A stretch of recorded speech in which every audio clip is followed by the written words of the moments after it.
Alrighty, welcome back to the stream. Let me just make sure everything's functioning correctly. Sweet. Yeah, so again, Gunforged is coming out on February 17th. So basically just trying to stuff as much content as I can into the game prior to release. I'm also going to start my outreach to various influencers like gaming content creators starting on Monday. So I've already started collecting a bunch of email addresses for those people. If anyone watching this VOD or watching live right now, if you're aware of any content creators that you enjoy watching that you think would be good fit for playing Gunforged, please feel free to email me. My email is admin@firebelly.com. So I'm open to any suggestions there. But otherwise, I'll be finding them on my own, just doing good old YouTube searches, you know? Let's see, what else? Yeah, I think that's basically it. So, before I get started, please go and wishlist Gunforged if you haven't already. The link for that is in the description below. You can also purchase one of my Udemy courses. Those are the primary way in which I'm making money right now as a full-time solo indie dev. Hopefully that will be turned around a little bit with Gunforged and then my future releases. But yeah, check out the links in the description below. Those are all the ways that you can support me. And now we can get into the stream. I'm a little bit early today. I was a little bit antsy. I was just sitting around doing nothing. So figured I'd start up the stream a little bit early. Hello, Luca. Welcome back. Hello, Emerson. Great to see you. Welcome back to you as well. Okay. So there's one thing that I want to show you first, which is that I added a little intro cinematic. I'm going to show you... I'm going to show you the intro cinematic here. I know a Brazilian channel that promotes any game made in Godot. He has a channel focused on Godot. Yeah, please send me the channel name or the contact information. I guess you can just put the channel name in the chat too if you prefer, if that's easier. I'll just have to make sure to make a note of it somewhere.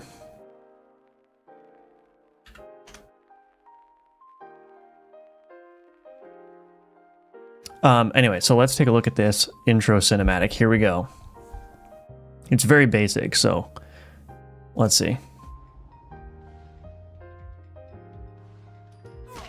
So you fall down from the sky. You get a little text bubble here. And basically the guy is just hinting at the fact that he knew it was real. And here I come, beasts. So to match the sort of crazy look of the guy, he's got a little bit of unhinged dialogue. And again, that's like a very super basic intro cinematic there. This is not a story game, so it's not going to be super in depth here, but let's run through it again. But people were saying they'd like just a little bit of a taste of a story or something, so there you go. I love it. Thank you, Hungry Garrett. Yeah, so I'll play it again. So he starts giggling to himself. Oh. Another laugh. And of course, just using the rich text label animations there for extra effect. Here I come, beasts. And that's it. That's the entirety of the intro. I might do an outro cinematic or like another cinematic like that for if you beat the game. But I haven't yet decided to do that. But I think that will serve as a good intro to the game. It will sort of ease people or give people a little bit of the vibe, I guess. It's not really a story. It's not really a background story. It's more of just like a vibe. Like, this guy is obviously crazy and, you know, had this idea that there was some secret realm full of these weird monsters and that he's right and now he's going to go and slay them. It's just, I think it just sets the stage a little bit better. But like I said, the game could have been done without that, but it was fun. So I went ahead and added that. Hello, Damien. Love the look of the guy falling on his face. Thank you. Yeah. I was like, how am I going to do this? And the funny thing is I actually just used the same code where when he takes a hit for bullets, which it just like plays the sound and spawns the text and everything, and actually damages him too. So when you first see the intro, you will actually start with 1 less health because it actually damages you. And I was like, well, that's fine. I mean, that's like, why not, you know? It's kind of goofy. You start with 1 health. It's also a good way of showing the player like what a missing health looks like, just right off the bat. So yeah, I'm good with it. I don't know how to pronounce that, but I'm going to copy this. Thank you for sharing that with me. I'm going to go ahead and put this in my little spreadsheet here. Thank you. Yeah, I'll definitely check them out. Okay, so that's the intro. What else do I have to show? Last night, I also made a laser gun, so let me show you what that looks like. And then what we're going to be doing on the stream first is... So here's a laser gun. Pretty basic. Just, you know, looks like a laser gun, sounds like a laser gun, shoots lasers, laser bullets. So yeah, but I still need to do a series of innate affixes for the laser gun here. So I will be doing that on the stream today.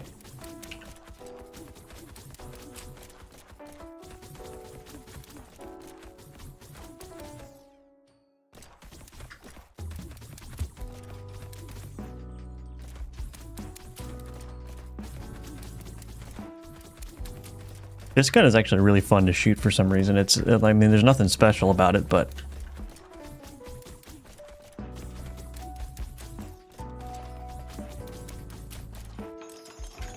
I might have to reduce the DPS. The fire rate's pretty high.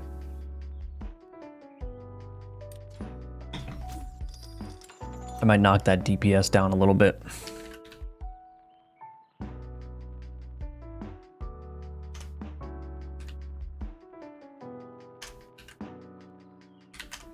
The problem with the DPS is like if the fire rate and damage both contribute to the DPS, so you can have a low base damage but a high fire rate.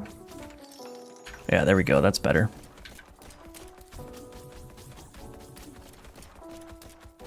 So it doesn't do as much damage per bullet, but since it's got such a high fire rate, it's dealing a lot of damage. Okay. All right, so we're gonna do the affix for this. If you were developing a 3D game solo, would you switch to Unity, Unreal just for 3D? Hello, Serhi. Yeah, probably.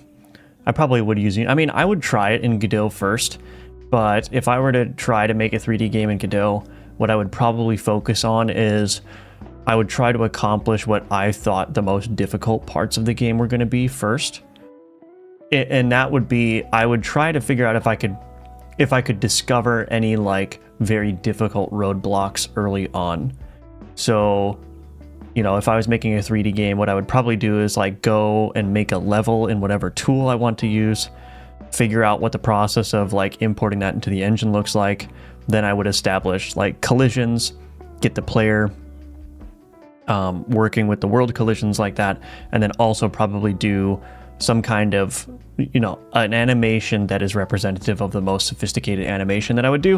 And then I would also play around with the 3D particles, and I would see how all of that, and 3D like VFX shaders, and I would see how all that works. And if again, I don't have any ideas for a 3D game, but if I was doing all that in Godot and I found out that that whole process was just like super janky or like it didn't work very well, then I would probably go and investigate Unity or Unreal. So I would try Godot first, but I would be open to switching if Godot just wasn't working for whatever I was trying to build. Going through your Godot Udemy course right now, hoping to be able to participate in game jams from next month. Yeah, you should be able to. Welcome Jibin, by the way. Yeah, you should be able to. I think that course will, I mean, is it the Vampire Survivors course? I mean, both courses should be good, but yeah, you should be relatively good. Hello, Christopher. Welcome back. Good morning to you. You're welcome, Serhi. All right, so let's do the affix for the laser. So the affix that I want to do is hitting an enemy launches a small glob of plasma that deals damage to nearby enemies. So this is what I want to do. And let's create the affix first. So let's do this.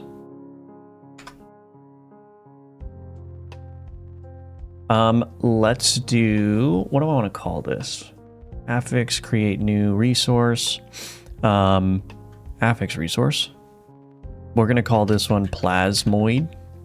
Is plasmoid a word?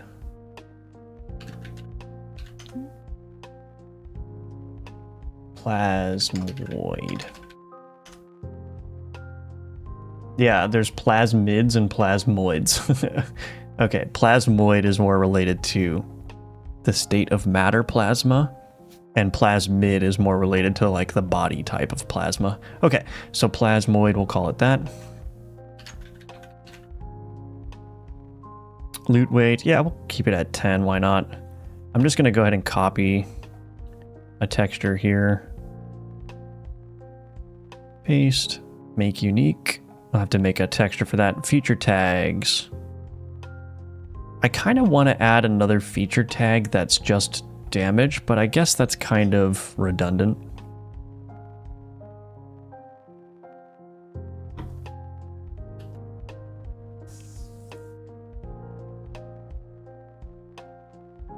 Yeah, I'm not sure. I wonder if I should add a feature tag that's just like damage, so that all the damage passives and all the damage related. Yeah, I might investigate that. Let's see. Add damage feature tag to passives and affixes, because the problem is that the feature tags are for biasing the loot tables. So, you know, if you have a bunch of items that have the blood feature tag on it, then blood feature tag items become more common. Now, the problem is that there are some items like this plasmoid which will have no feature tags, which means that as you're collecting status effects and everything, this thing, which just does raw damage, is going to end up becoming less and less common. But if I added another feature tag category that's just damage, for the things that are basically just designed to purely do damage, then I could kind of offset that a little bit. And I can also add it to things like, you know, this one, like, which just does bullet damage. So I might do that. We'll see. Let's see here. Anyway, back to plasmoid. Oh, I keep forgetting I can't put the description in here. All right. Let's see. If you don't want to make a super realistic game, I think Godot is pretty decent. Yeah, I mean, I would probably just do... what I would want to do if I made a 3D game is I would want to take my pixel art skills over into 3D. So I'd probably do like a 3D game with low poly models and pixel art textures. I wouldn't go for like hand painted or realistic. And it probably would be a small game. Like I wouldn't make an open world 3D game. My goal is to have something playable by the next MagFest to demo my game there. Very nice. Might try to find an event to demo. That's cool. Have you got a game design doc ready? Oh, that's for Christopher. Is that a to-do board plugin for Obsidian? Yeah, it's the Obsidian Kanban plugin. Jacob? Thank you, Snupbill, for the IDR 20,000. Very much appreciate that. Always generous. I very much appreciate that. And we have the Yummers lore now. And if you weren't here at the stream, I think it was yesterday, and you missed the Yummers lore, then sorry. Hello, Adaton, welcome back. Famborghini. Fanboy RD, welcome.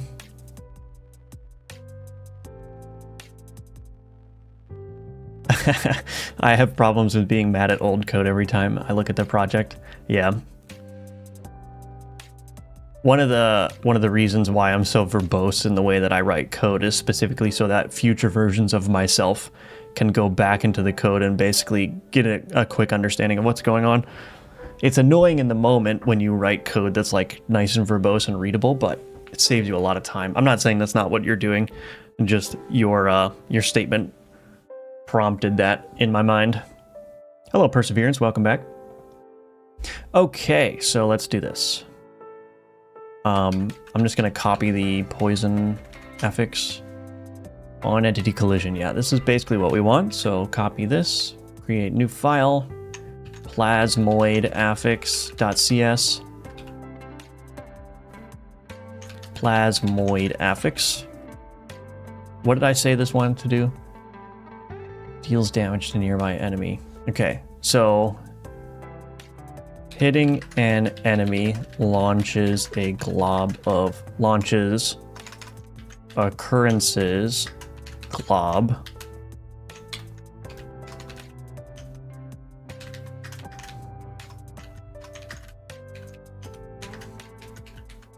Hitting an enemy launches 1 or 2 globs of plasma that deal. Let's do 10% weapon DPS on hit. Do I want to do weapon DPS? Let's see. I think that makes sense.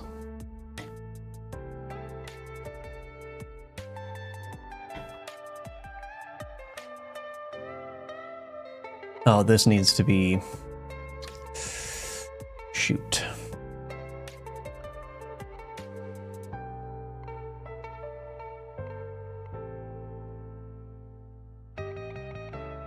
I'm just trying to see what kind of verbiage I'm using. It deals 10%.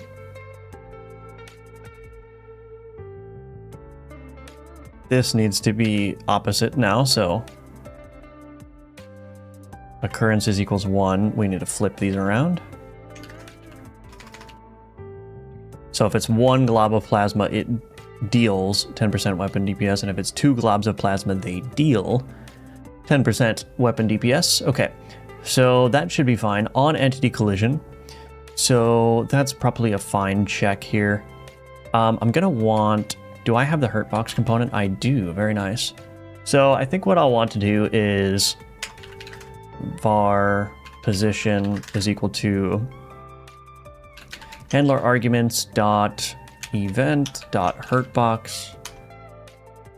I'm going to change this to entity hurtbox. Yeah, so entity collision event dot hurtbox dot global position. I'm going to need, let's see. I think unfortunately I have to public, or no, private static read only packed scene plasma scene equals gd.load packed scene, and then I need to put the path in there. Okay, and I'm just gonna do this var plasma equals plasma scene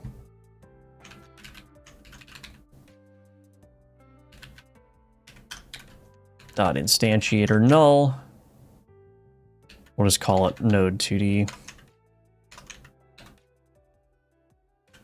We'll have to change all this here, but handler arguments dot event dot tree dot root dot get base level dot bullets. Add child. I'm just gonna do this. Var base level is equal to that. If base level is equal to null, we're just going to return false. And then we'll return true down here.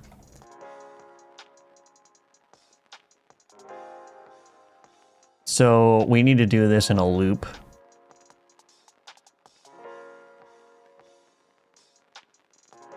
Base level dot bullets dot add child plasma. Plasma.global position is equal to, I don't need to assign a different variable for that. I can just go down here. Okay, that should be fine. And then of course we're gonna want to call something like plasma.start for var I equals 0. I is less than handler arguments dot affix occurrences I plus plus. So we'll just create multiple versions of that. Okay, so that's basically what that's going to look like. So now I need to go ahead and create the plasma. So let's go to scene, new inherited scene. Is that what I want to do? I think so. Game object or component, bullet. Nope. artillery bullet component. There we go. We're going to save this as plasma artillery bullet. Game object bullet. We'll just put it in here. Yeah, we'll put it in there. Okay, so now that I've got that going on, let me think.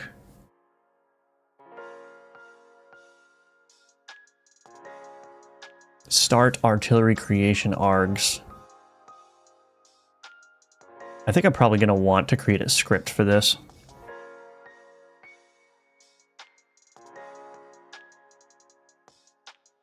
Or do I want to just use what's here? No, I need to create a script. I need to create a script. So here's what I'm going to do. Artillery bullet component. So this, disconnect that script. Add the script here. But this needs to extend now. Artillery bullet component.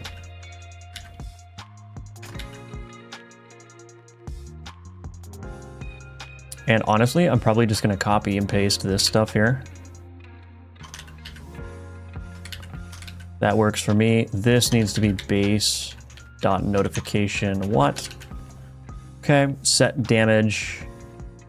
What? How is that working? Oh, I guess I do need that. Okay.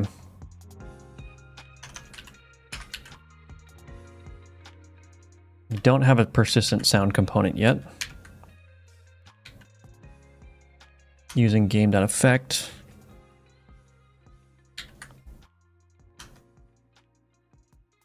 Actually, I want to change this as well.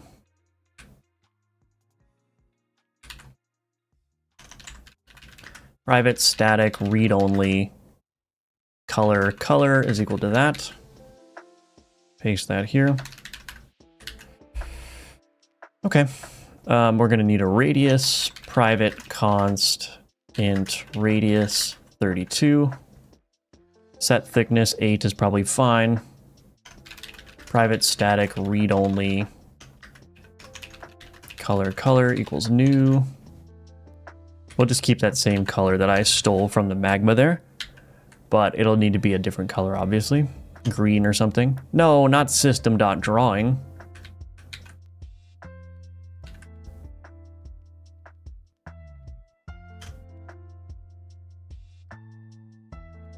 We're not applying any status. We're not applying any gun stats. Cool. So that's basically all that we need to do here. All right. I just like look at the architecture and then look at why the F was so stupid when I wrote this. Yeah, that does happen sometimes. I just finished watching your 20-minute pixel art tips. It was actually good, simple example and on-point explanation. Can't wait to see you creating more tutorial videos about pixel art. Thank you, Perseverance. Appreciate that. I'm glad that you got some value out of that video. Lurk Neozoid, welcome back. I meant to ask you, you use a lot of sub-methods and properties, but how do you feel about fluent programming? Sub-methods and properties. What I guess I'm not familiar with that term, fluent programming. Do you have an example that I might know? I may know what fluent programming is, I just may not know that's what it's called.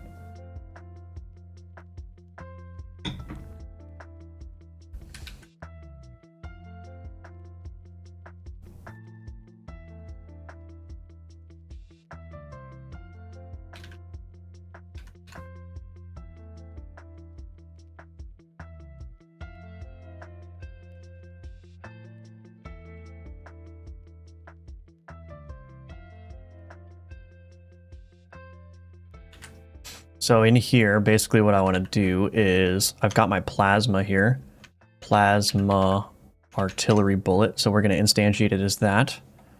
Plasma.setDamage 0.1f times EVT entity collision event gun stats damage per second. So that's 10% damage. New artillery bullet creation args here. Plasma I think it would actually make more sense to just do this and put a start method in here and just keep everything related to how this plasma artillery bullet is functioning inside here. So my origin is global position. My destination. Oh, okay. So yeah, I want to choose a destination here. The time, 0.5 maybe. Do I need the gun stats? Why do I need gun stats here? These are not used anywhere.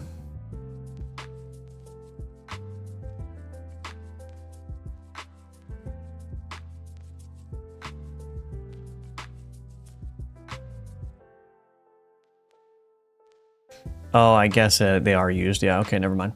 I almost deleted something that was necessary, but I don't need it here, so that's fine. So I'll need to find a destination position here.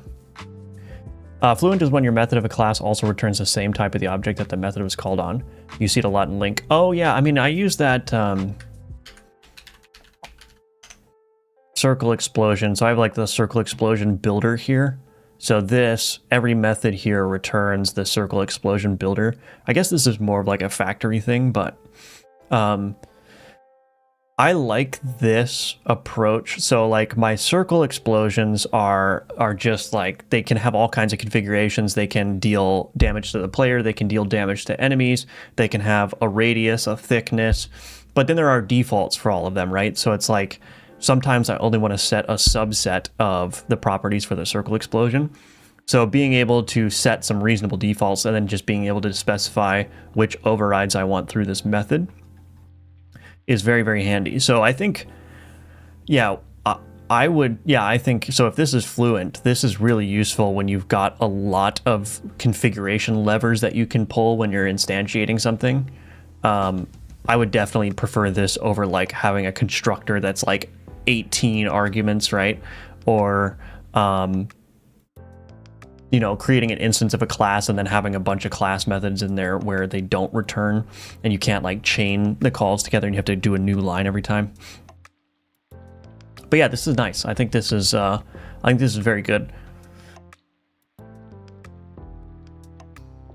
I could see this being really useful for like, so we talked about a couple of times on other streams how the composition pattern can get a little bit repetitive, especially if your entities are very similar to each other. So I could see something like this, Fluent programming, being useful for configuring all of the components that you need for an entity, like having an entity builder or something.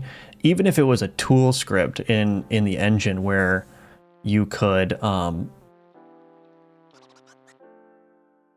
configure it. I mean, I'd have to think about that, but yeah, that would be a good pattern for that too, I think. Factories when you have a lot of static methods that take in a type to modify it in each step. Oh, gotcha.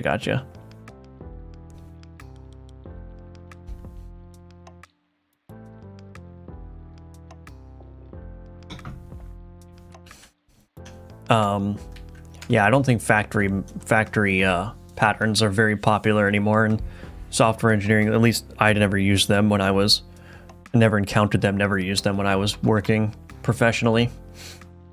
Hello, Polaris. How are you doing? Great to see you again. So let's create a target position now. So var target position is equal to mathUtil.rng.rand direction times what?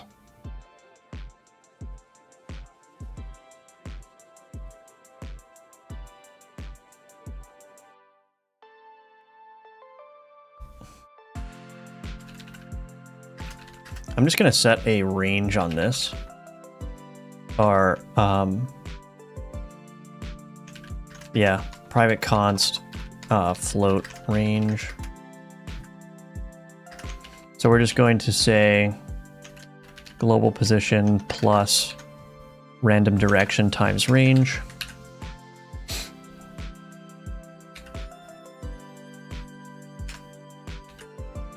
Okay, that ought to do it.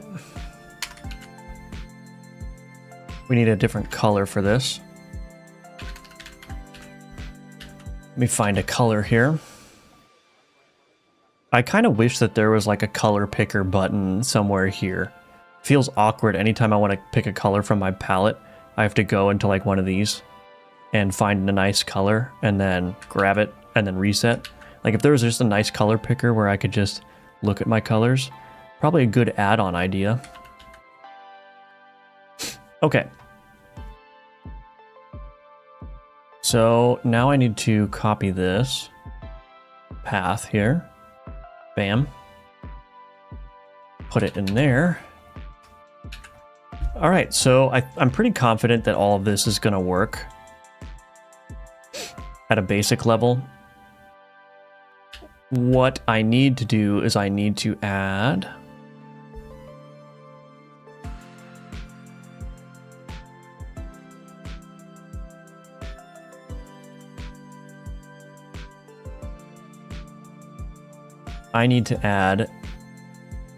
the visuals for this.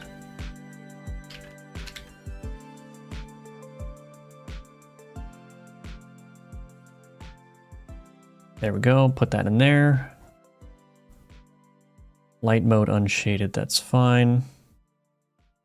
GPU particles 2D, I'm just gonna rename this to particles.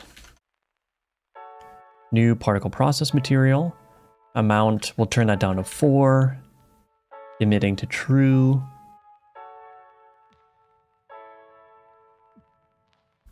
Particles here. Okay, let's go to display, animation, turn the offset up here. I also might even change the animation speed, but let's not do that just yet. I want to change the drawing here to local chords and the accelerations. Turn off the gravity. Spawn, position, sphere, 6. That'll work. Turn off interpolation.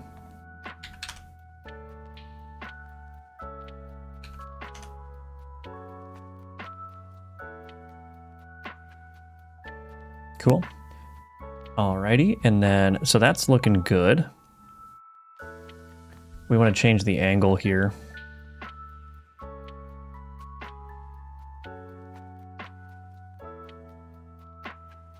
Angular velocity.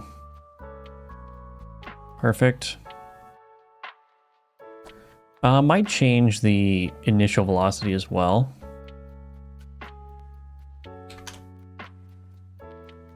Yeah, that looks fine. Scale, we'll do a min of 0.5 and a max of 1.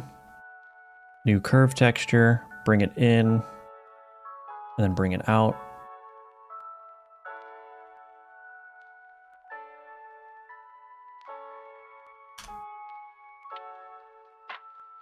All right, and then the colors. What are we doing for the colors?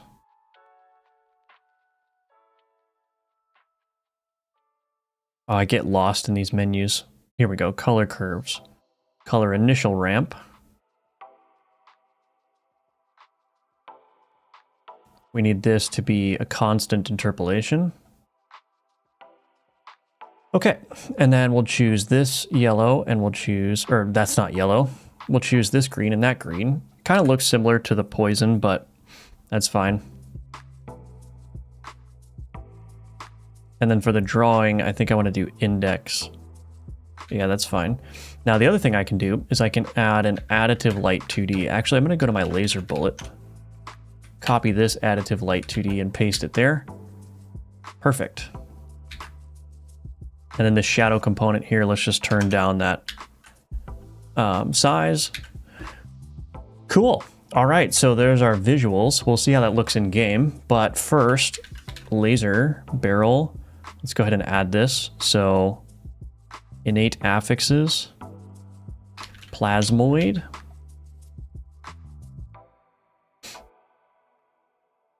plasmoid, plasmoid. All right. Hopefully this all works, and then we can just call it done and we can move on to the next fun thing that we're going to do.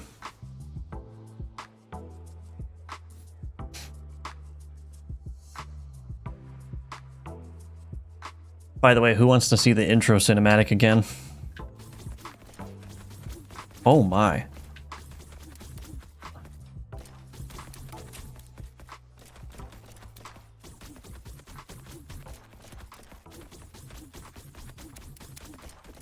That's kind of cool. I think those globs are a little bit too big. So I'm going to go ahead and go to my particles here. I'm just going to turn that down a little bit. Now I'm kind of torn. Do I want to spawn? I do. Yeah, I think I do. I was going to say, do I want to spawn a... So if I have multiple versions of the plasmoid affix, do I want to increase the damage based on how many stacks you have, or just increase the amount that is spawned? I think I want to increase the amount that's spawned, but that can get really crazy. So I hope it doesn't, it shouldn't slow down the game. I mean, these are not, I don't know, we'll see. I'm going to turn down the scale though.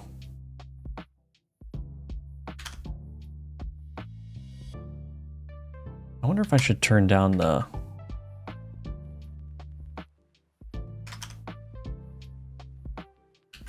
You know what? Maybe it should just stay at as a point. Yeah, that would probably be better. I missed it, so I would. Okay, we'll do the intro cinematic after this.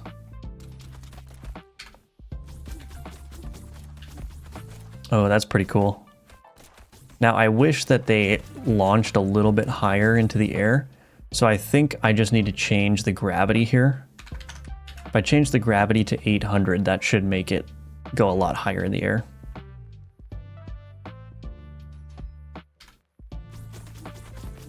Oh yeah, that's much better. Hehehe.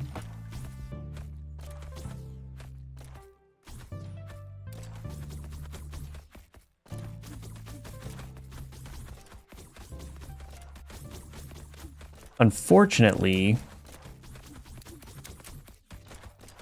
my artillery bullets, I think the way that they work...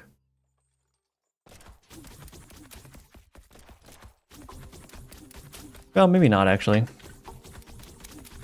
They can kind of go outside the range. I don't know if I want to do a... I don't think I want to do a ray cast to make sure that they're not, to make sure that they're not hitting any walls. I think it's fine. It doesn't need to be perfect. There's no need to do that extra ray cast, but what I want to do is turn up the range here. Make them spread out a little bit more. This is going to be, if you get this with like a bullet split, oh my gosh, this is going to be nuts. It might actually be too strong.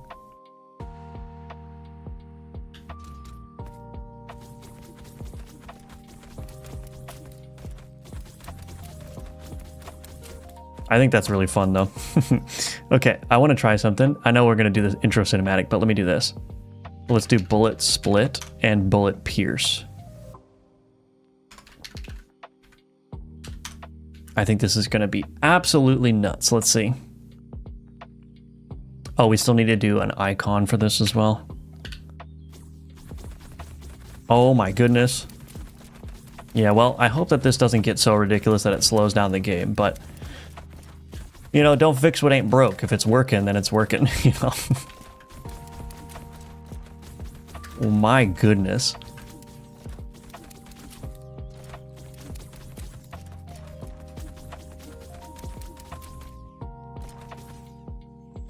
I wonder if I should make it based on...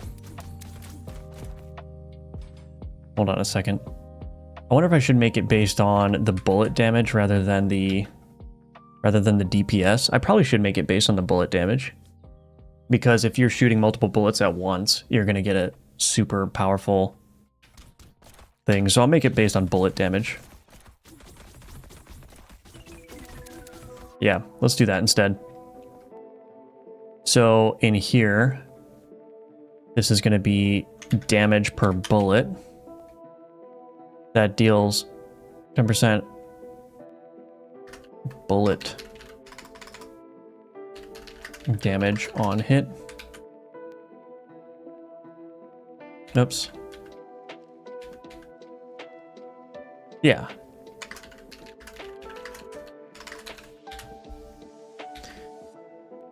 So instead of because the problem is that there's bullet damage, so it's the damage that each individual bullet carries, and that's actually, so you have your overall bullet damage, but if you shoot multiple bullets at once, like 3, then the overall bullet damage will be divided by 3. So each bullet will only do a third of the total bullet damage. The problem is if I make that plasmoid based on weapon DPS, then you're like multiplying your damage quite a lot.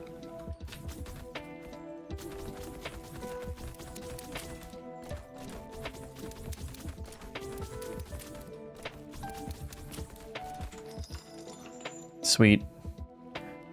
Hitting an enemy launches 3 globs of plasma that deal 10% bullet damage on hit. Nice. Okay, so now we gotta figure out how to do an icon, but first we're gonna do the intro cinematic. So let me commit what I've got, and then we'll show the intro cinematic, and then we'll go and do the icon. Add plasmoid affix.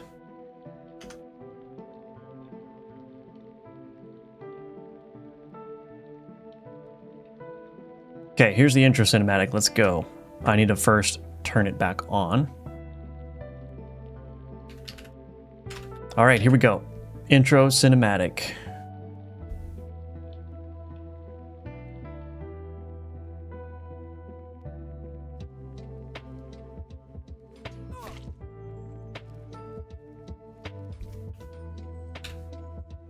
So he's just talking by himself. I knew it was all real. It's all real. Here I come, beasts. And that's that. It's really, really basic, but like I said earlier on the stream, I think that it sets the stage. It sets the theme a little bit better for the game. Kind of answers some questions a little bit, or introduces you to the character of this guy. So yeah, that's the intro cinematic. All right, let's do an icon.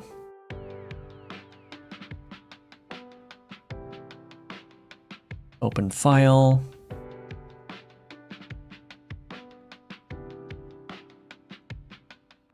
Rune icons, okay.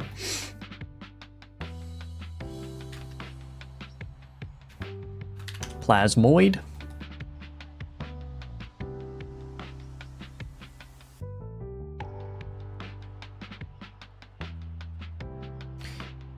All right, I'm gonna just try to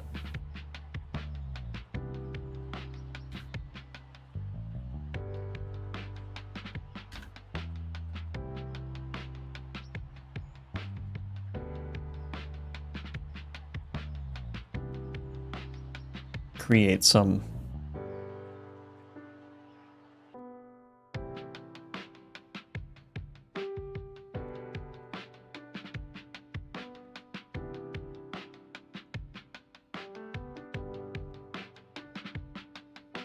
just create like a little bit of globs here.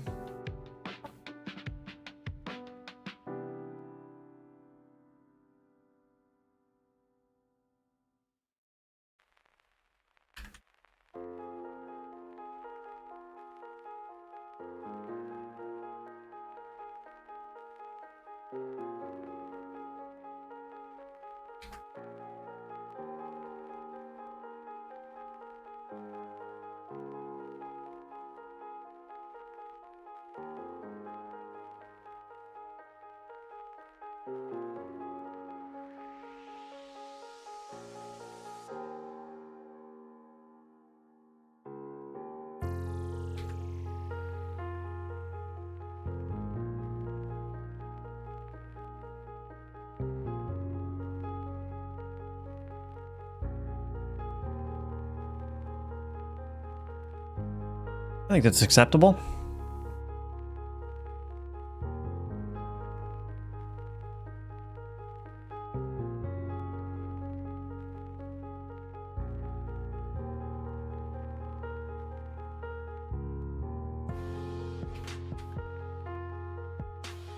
Yeah, there we go. I think that's fine. And then we can draw the various highlights and whatnot.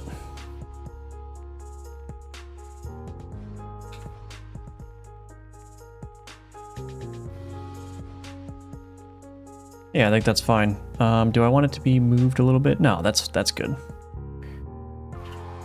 Cool. Rune icons. Boom, boom. Plasmoid. I'll just make this unique again just to be sure. Edit region. This is 26 by 26, I believe. Boom. Okay. See if that works. My morning stand-up started the moment you were showing it. I had to rewind. Oh, that's all right. Do you use the speech bubbles anywhere else in the game? I do not know. Those are made specifically for that, but they're made in a way where I could use them in a different part of the game. Like if I wanted to add an NPC to the game and have like a dialogue section, I could just reuse a bunch of that code.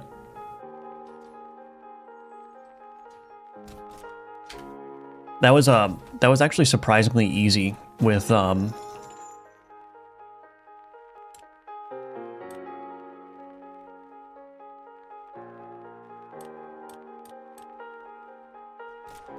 that was surprisingly easy with like the rich text labels and the control panels and everything. I can actually show you kind of what that looks like. So player intro component. So I don't know why that's so big. Why is that so big? Oh, there it goes. Okay. So yeah, it's very easy. This is just a canvas layer.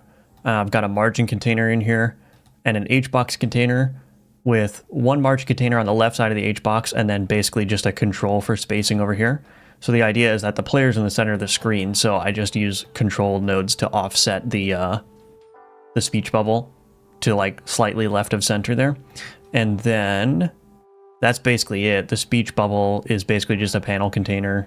And then I've got a little notch here that's just added on with some margin container and control wizardry. And then of course there's just a rich text label in here. And that's basically it. Oh, and then I've got the animation player here. This is what plays in those black bars. And those are just color rectangles. And then of course I play that reverse when the little cinematic is done. And then that's basically it. And then I just animate a couple of things with tweens. The logic is pretty straightforward.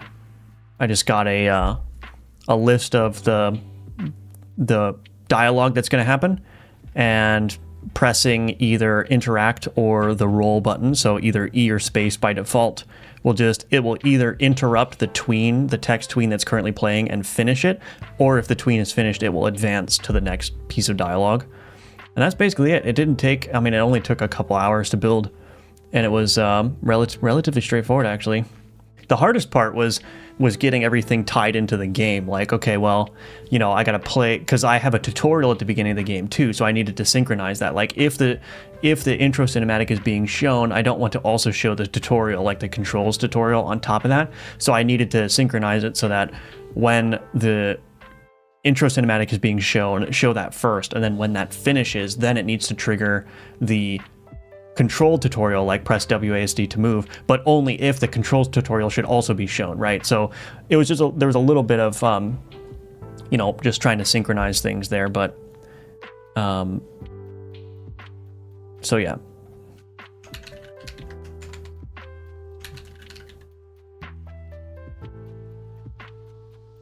The other question is, I mean,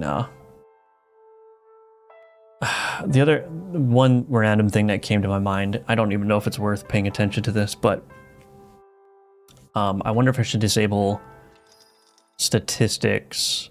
Let's see. 1,619,000.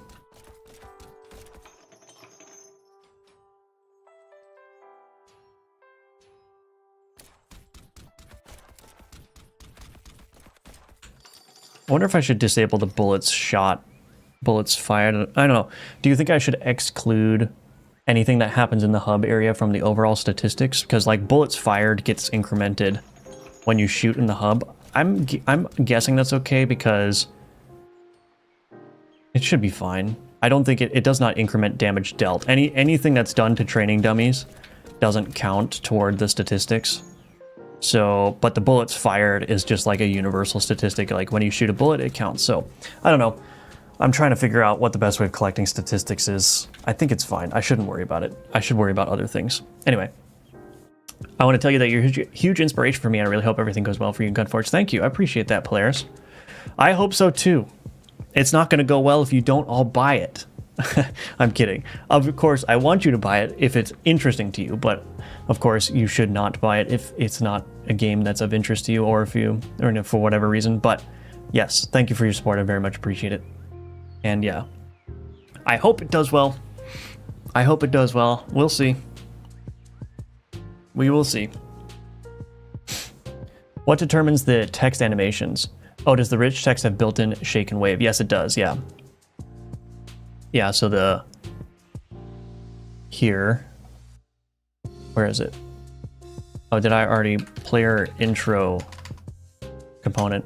Yeah, so here, there's the shake tag here and the wave tag. So those are built-in rich text animations. So I just use those.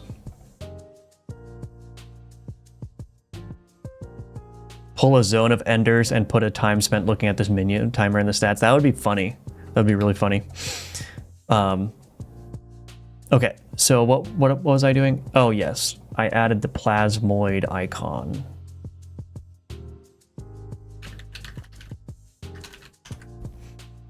Okay, so plasmoid icon is done. I still need to add some sound effects, I think, for the impact. But I'm not going to do that on stream. Okay, well, we're getting down to a very small list of content that I wanted to add.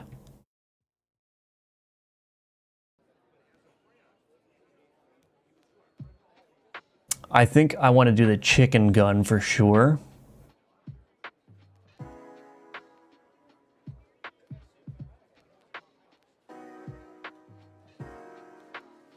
So maybe we'll do the chicken gun. What do you think? Should we do the chicken gun? Or I could do this affix as well.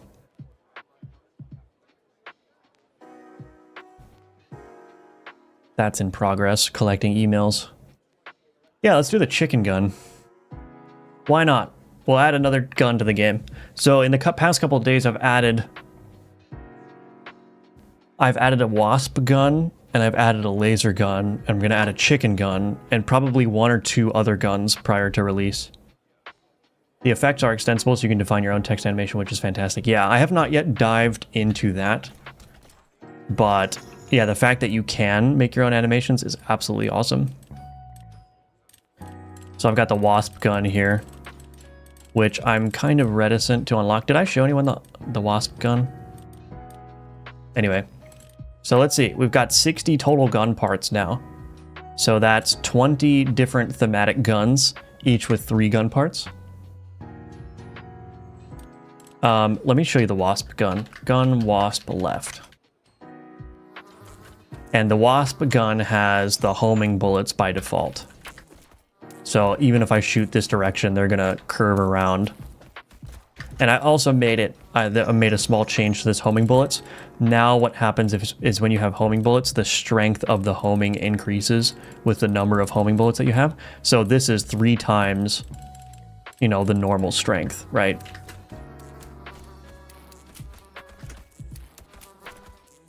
I think the wasp gun turned out pretty good. It looks disgusting. I haven't yet seen what it looks like in combination with other gun parts though. But yeah. That's the wasp gun.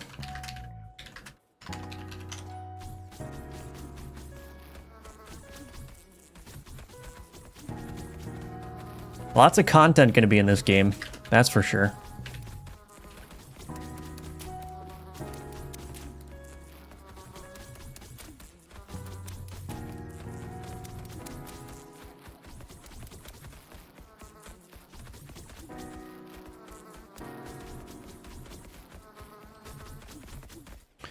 Oh man.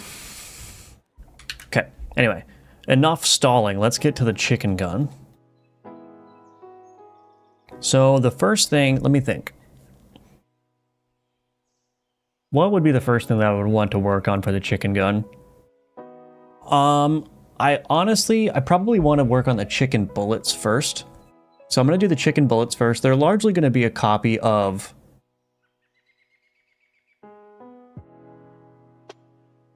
I think the chicken should fly, honestly. It looks cool, thank you. I think it would be really fun to make the chickens fly, even though chickens aren't supposed to fly. So that brings up a question of like how the chicken bullet should spawn, because I was originally going to make, well, maybe they shouldn't fly. What I was originally going to do is make the chicken guns work the same way as the necromancer gun, which is that it spawns an entity that actually does pathfinding on the level.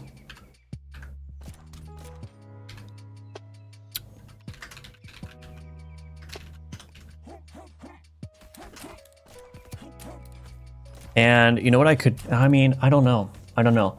Should the chickens actually stay on the ground and do pathfinding? Or the other option is I could make them fly and also do pathfinding.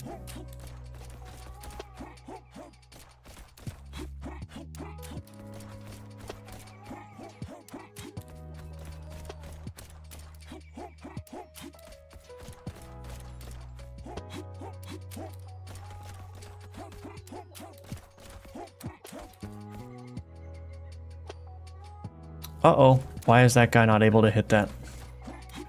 Well, that seems like a bug.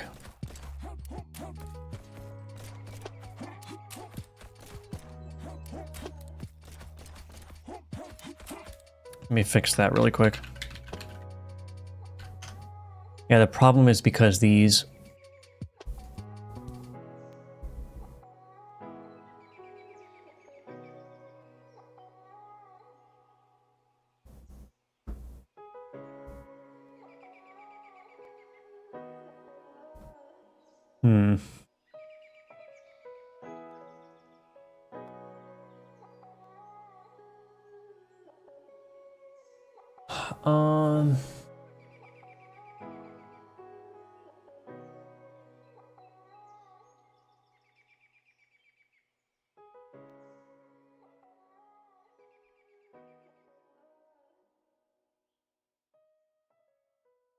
I don't think that this collision shape is big enough. Maybe that's the problem. Maybe I should just increase it.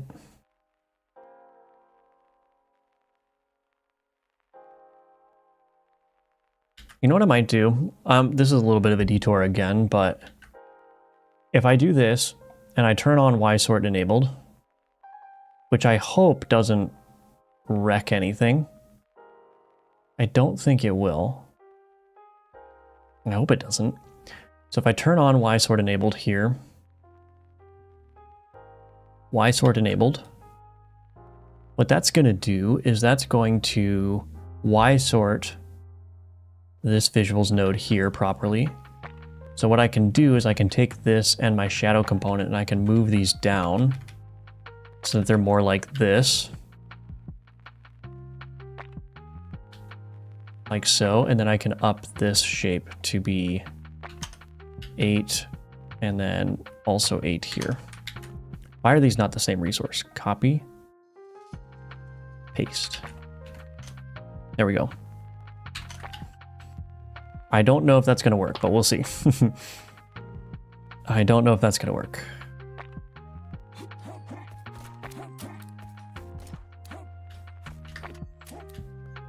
Okay, the Y sorting is still working. That's good.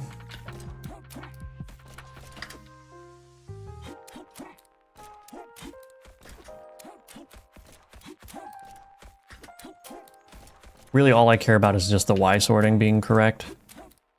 That should actually be a lot nicer now. More reliable. Because now the hitbox is centered around the origin, which is very critical for my bullets. But if I didn't enable Y sort here, then the Y sorting of the entity would have been wrong. But now that I'm Y sorting among the children, then this visuals is going to be Y sorted correctly still. So I think that's fine. Okay. All right, I think that's fine. All right. Chickens can't fly, they fall in style. Yeah, that's right, Alan. Maybe it shoots eggs that can hatch on a hit and become like the skeletons following the enemy. I see. So the chicken gun shoots eggs, and then when the eggs collide, they hatch chickens. I think there's a lot of complications with doing that. Fix necromancer bullet. There's a lot of complications with doing that. What I was going to do is make them chickens, and then the innate affix is going to be every so often it will send out an egg in a random direction that just blows up. So it'll kind of be like the plasmoid that we just made, except it's going to be launching from the bullet's current position rather than on hit. So the idea is that as the bullet is flying, it's just shooting these eggs out. I think that would be cool. It'd be cool if the wasp on wasp gun fell down. If the wasp on the wasp gun fell down before despawning. Oh, I see, like the wasp dies. Yeah, that makes sense, Mads. Okay, anyway, let's just continue on with the chicken gun here. Enough detours for now. But first, I'm going to take a quick 2-minute break. I got to go get a refill of my drink. In the meantime, please wishlist Gunforged if you haven't. It's the first link in the description. You can also check out the other links in the description below. Check out my Udemy courses. That's a great way to financially support me, at least until Gunforged comes out. And give me 2 minutes. I'll be right back, and we'll continue on with the chicken gun.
All right, I'm back.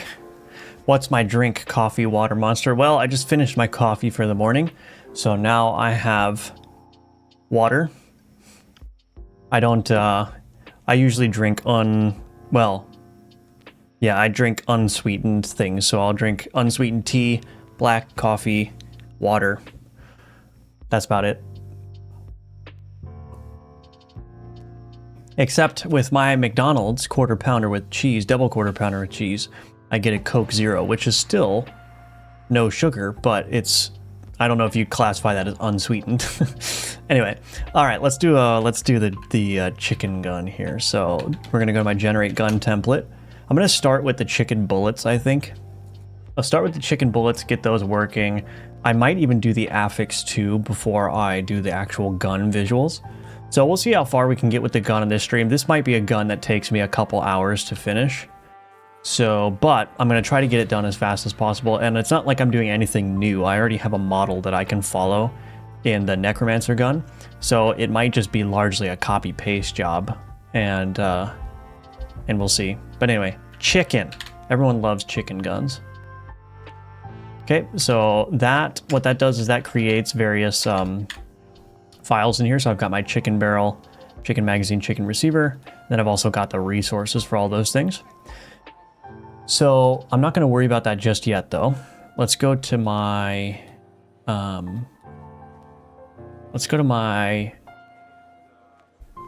Sprite here. Assets, gun, template.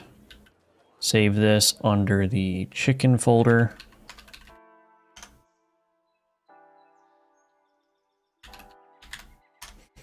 Okay, sprite, canvas size. 64 by 64. Cool. All right, so let's create a new layer here for the bullet. Are these, I think these are 16 by 16, right? So let's see if we can get a chicken drawn in here real quick. And once again, I'm gonna try to draw this without, without looking at anything.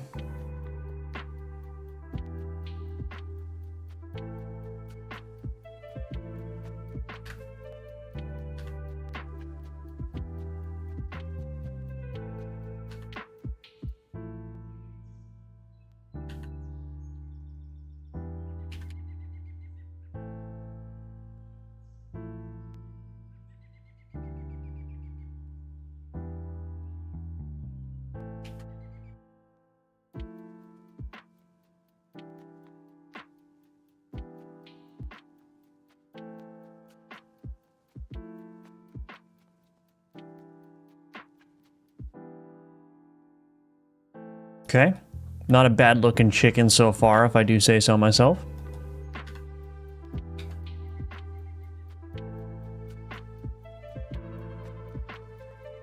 We'll get some better shading and whatnot in there. I might even do this.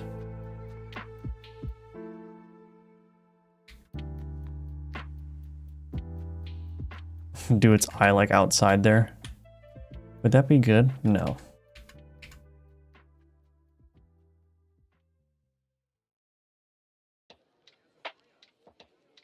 Do I want to see if I can give it like an open mouth?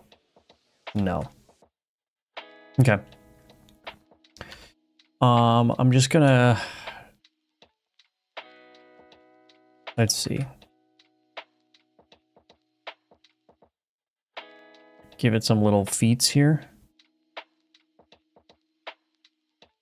Okay, well, let's just start with this one.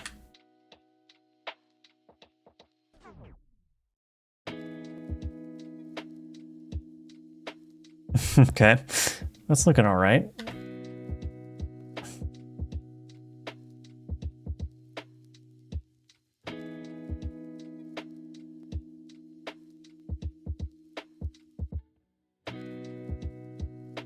It's hard to get the impression of like having talons when you're this, when you have this little space.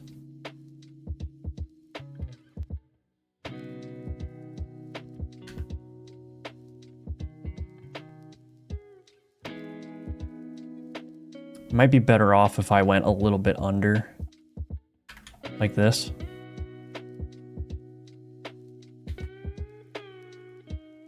Oh man. No, I don't think that's gonna work.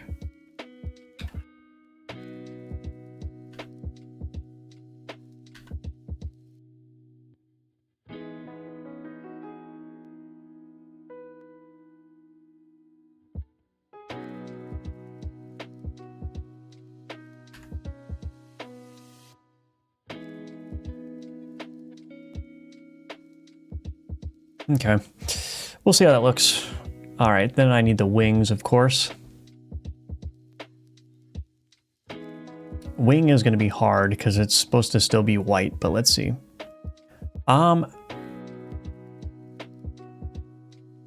Should I have its wing up like this, like it's freaking out a little bit?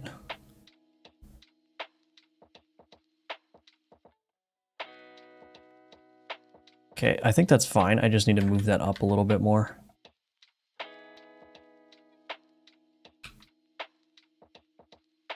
Okay, so these aren't the final colors, but I think, roughly speaking, that's pretty good. I mean, maybe I should just rotate this down a little bit. Yeah, that's probably better.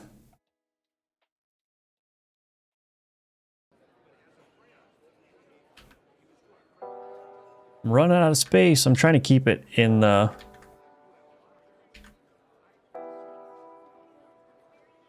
(16 by 16, but I might have to break my rule a little bit and just give it a little bit more space. Okay, so this is not looking great. It's looking relatively flat right now. So I'm going to go ahead and start doing some shading. The first thing that I want to do is I'm going to add an outline. Outline makes a huge difference immediately because it provides a lot of contrast. This here, do I want to do that?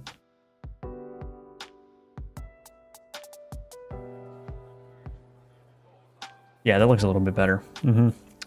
So it's like a little bit hunched forward here.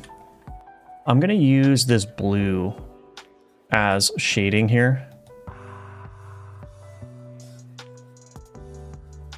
I think that's going to be a nice way to kind of shade things. I might want to draw an outline around the wing here, because then what I can do is I might be able to get away with doing this and then filling that in with white. Yeah, see how that still gives the impression of a wing even though it's the same color? So I think I can probably get away with that. The question is, can I do like a little bit of detail in here too? I'm actually not sure if I should even try.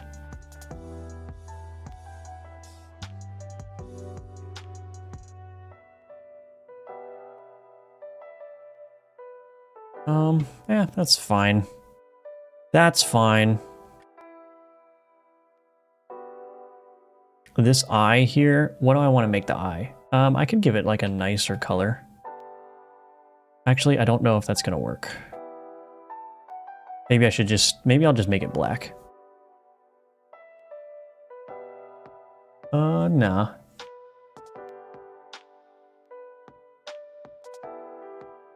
Okay.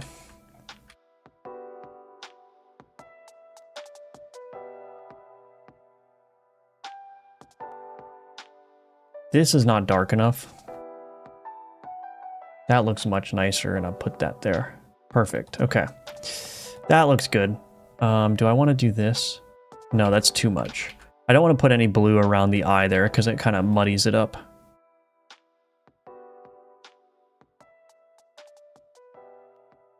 I might as well make this whole thing down here blue.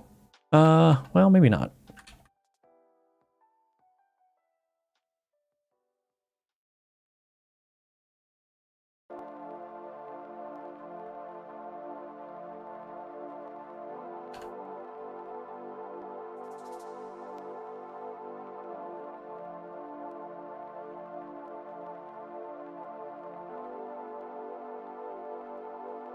Okay. I think that's relatively all right. That's relatively good.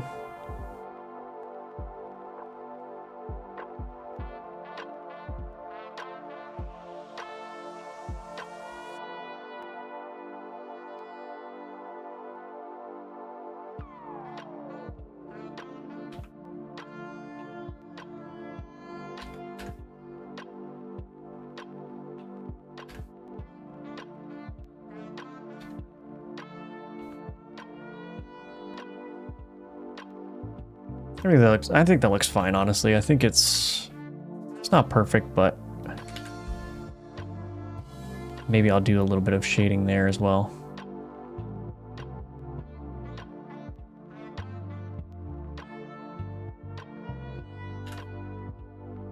Looks good. Thank you, Luca. Yeah, I think that's fine. It's just a bullet. It's going to be moving relatively fast, so it doesn't need to be perfect. Okay, so there's the chicken bullet. Nice classic white chicken. There are all kinds of colorful. You know there's a chicken, a breed of chicken that's all black, even its flesh is black.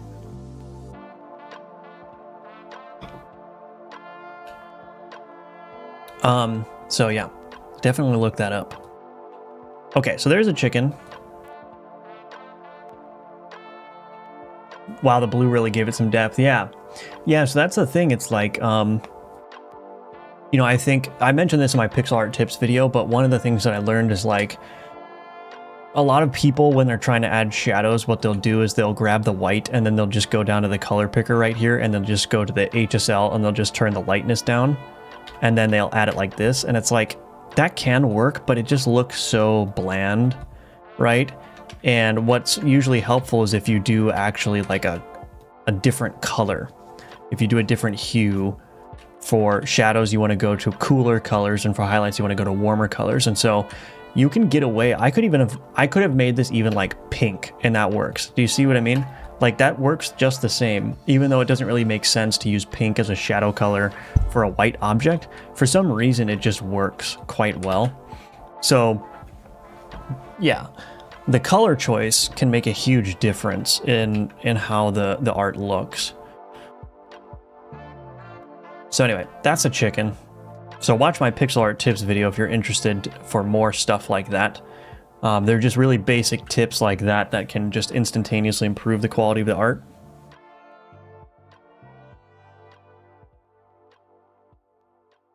What program am I using to create these sprites? This is Sprite. This is Sprite. It's available on Steam. You can also purchase it standalone, I think, through like the Humble Bundle or something. But there's also LibreSprite or something that's basically the same program but free, and I think you can also get Sprite for free if you compile it yourself, but it's only 15 bucks, and it's like, I'd much rather spend the 15 bucks than the 4 hours that it's required to set up my environment to compile.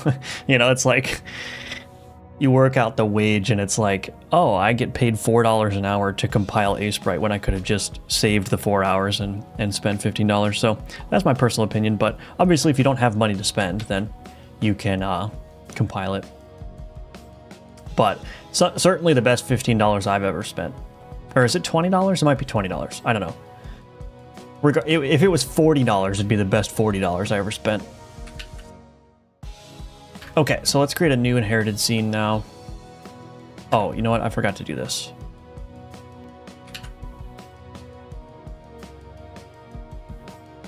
Boom. Okay, so I'm gonna open up my Necromancer bullet just so that I can see how I'm actually accomplishing this. Wander travel definition. Facing bullet travel definition, bullet angle delta multiplier. Yeah, okay. Animation, I might want an animation player as well. Okay, so scene, new inherited scene. This is one of the few places where I'm using inheritance. Bullet component. Chicken bullet. Scenes, game object, bullet, chicken bullet. Okay, let's go ahead and add a node 2D. I'm probably going to want to do the same thing, actually, where I want to turn on Y sort here. I also want this to look for secondary terrain. Okay, so ordering Y sort enabled, true. Add child node, sprite 2D. Cool. Bullet, boom, my beautiful chicken. Chickens are actually really fun to draw. I'm glad I did that. I'm glad I did that. So I'm just setting all this up. There's nothing special going on here. Nothing special, just doing my boilerplate setup.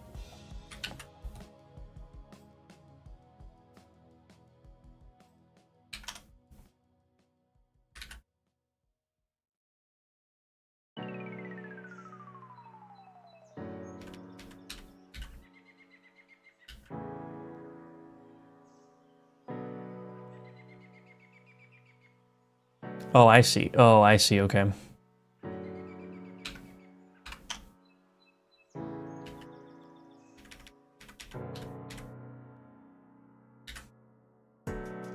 Cool.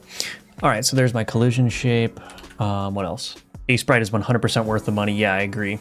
I agree, Junk Kuboy. Welcome back to the stream, by the way. Great to see you. All right, so let's see. So now I'm basically just gonna go ahead and copy all these things. Facing bullet, wander. Yeah, let's do this. Paste. Since these are chickens, we'll increase the wander here. Path find travel definition. Sort order 1. I think this should just be a plug and play.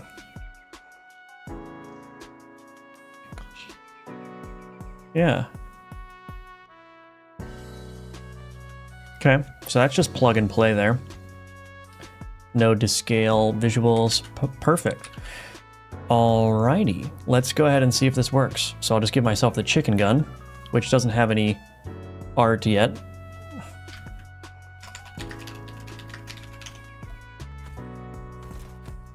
Oh.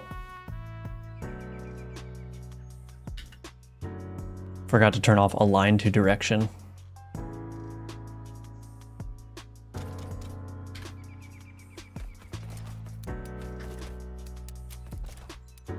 Okay, so they obviously need some tweaks.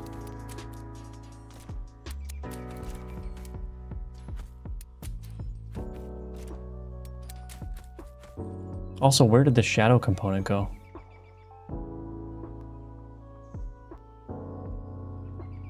Did I accidentally delete it? Or did I accidentally mess it up?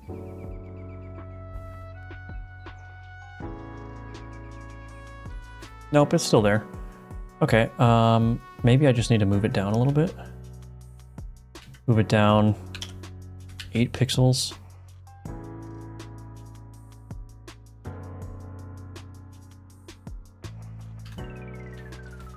Okay, that's better. Now the chicken gun is way too fast, or they move way too fast. Chicken barrel, bullet angle contribution, 15, 15, 15, bullet speed 50, 50, 50, range, let's do 80, 80. I'm just making up these numbers. That's the dirty little secret. These numbers are just made up. I kind of guess as to what might feel good or what might work thematically.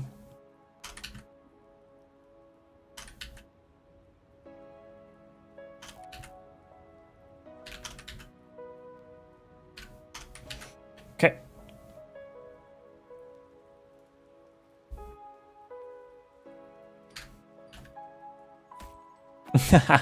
Yes, look at them wander around. It's like the entity version of the lightning gun. Hey man, if you're gonna use the chicken gun, you're gonna have to deal with the chickens.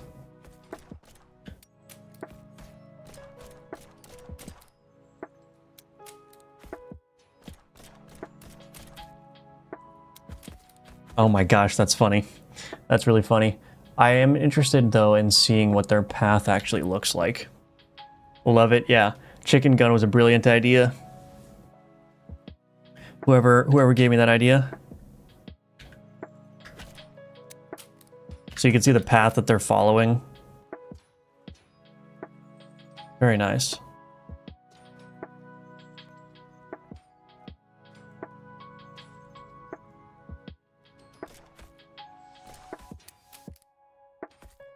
Oops.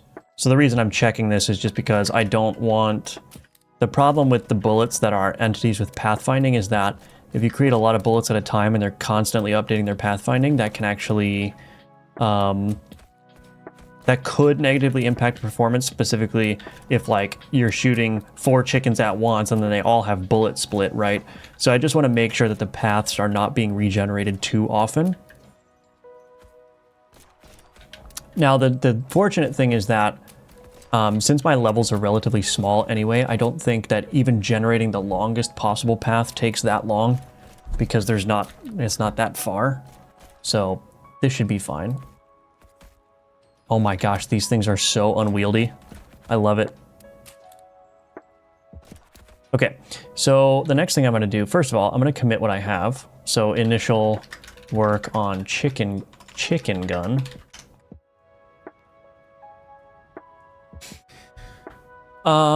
What is the next thing that so I obviously need to draw the gun parts. I want to do an animation player actually. Oops. Add child node animation player. Just set this to autoplay. 0.5, 0.05. I'm going to do something very, very basic here. I'm going to just take this, transform, position here, create cubic, 0.25, record, Move this up. And then for the rotation here, keyframe that. -15, +15, cubic wrap. Oops. Why did that not take either of my settings?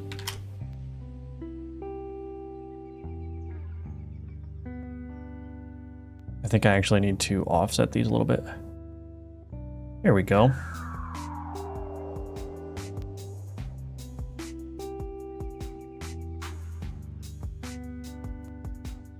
I might actually make this faster.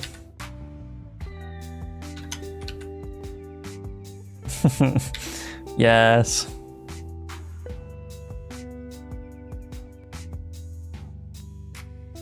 Turn it down a little bit.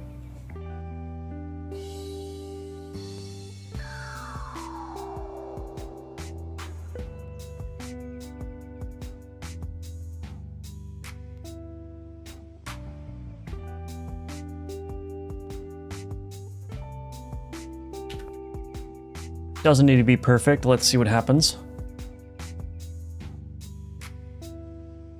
Hard-boiled gun. Hard-boiled gun. Oh, that's a good name for the affix, though. Hard-boiled. Yeah, thank you for the idea. Hard-boiled. Yeah, so the hard-boiled affix will shoot. Oh my gosh. Okay, wait.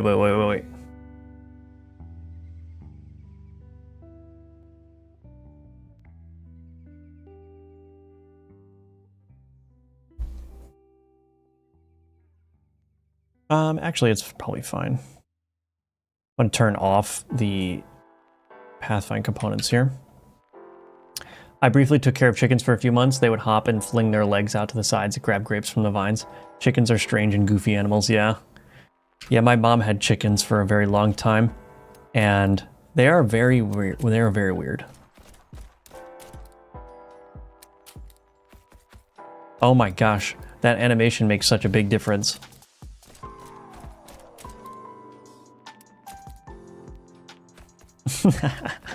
They're just like incapable of following the path because I turned up their wander quite high.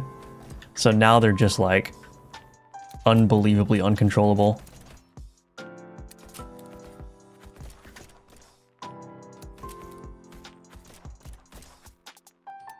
Okay, let's do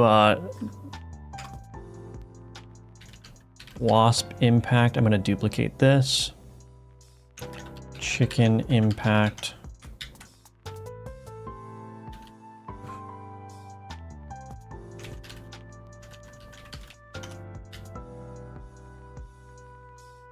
Make sure I make all these unique. Make sure I make this unique. Oh wait, no, I don't want to make that unique.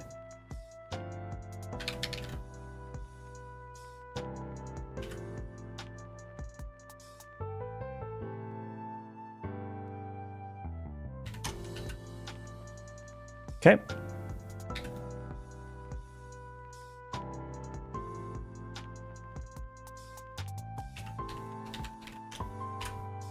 So now I've added the impact particles for the chicken. So now instead of just disappearing, they should have a little visual.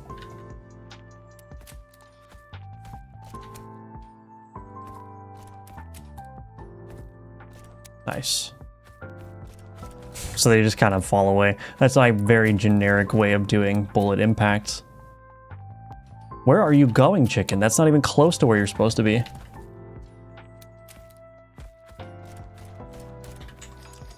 This is completely broken because I don't have any sprites for that stuff.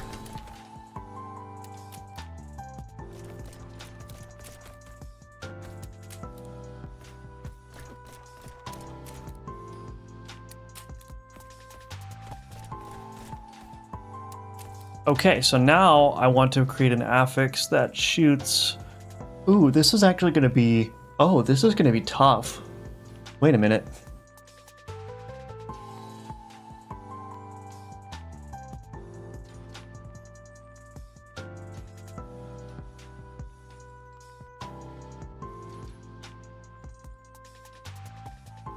I don't have any like, so the way I want the affix to work is I want an egg to be shot out of the chicken. I want the egg to be shot out of the chicken. What am I saying? I want the egg to be shot out of the chicken on a certain interval timer, but I don't have a way of hooking into that in my affix system.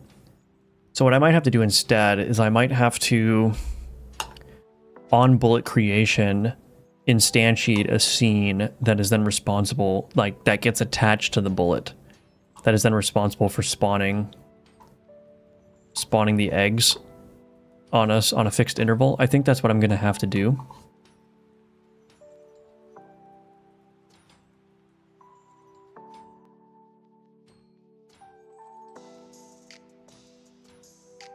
Let me see.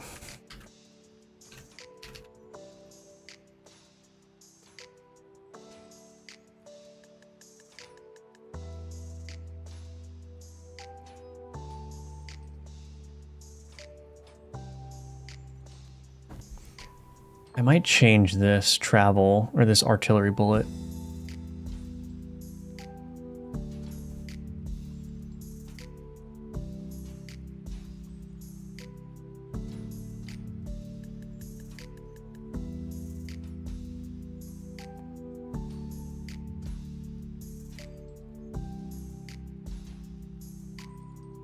Problem, there's a Y sword issue with this artillery bullet, which I'm probably not going to get into right now, but make artillery bullet component work properly. Y sort. I don't think it's that big of a deal, but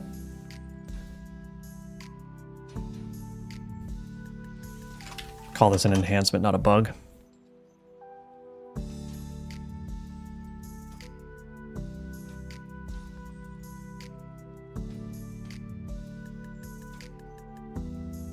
Okay, I'm gonna work on the affix now because there's a couple of questions about how I'm gonna actually get this affix working, and I think I'm itching to get that fixed. So, add chicken bullet animation.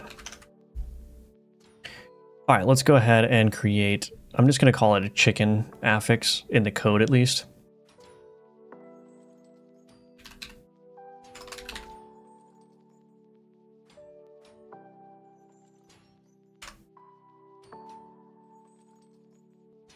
Display name, hard boiled. That's a great name. Is available in demo? No. Icon texture, I'll just copy this. Copy. Paste. Make unique. Feature tags, yeah, I think I need to add a damage feature tag to this. Loot weight, let's turn it down to 8. Has unlock condition. I need to think. I should probably add some more unlock conditions. I'm adding a lot of content that's just available all up front. So I should probably figure that out. Okay. Anyway, let's go ahead and create the chicken affix now. Let me think. Bullet track affix. I want to copy this probably. New file, chicken affix.cs.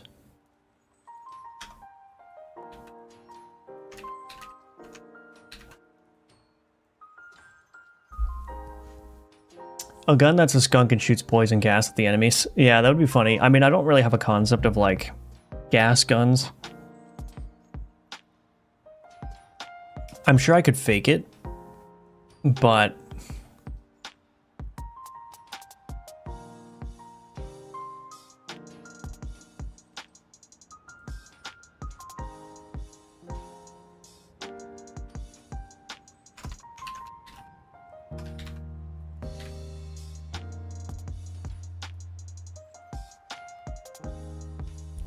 Let me look at this real quick.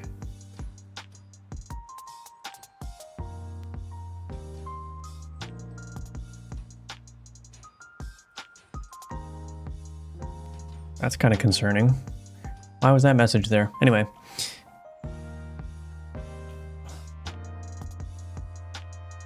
Let me look at my scenes here. Do I have a place where I can put... Game object bullet.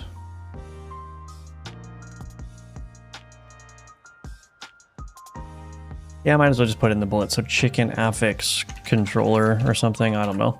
I don't know what to call it.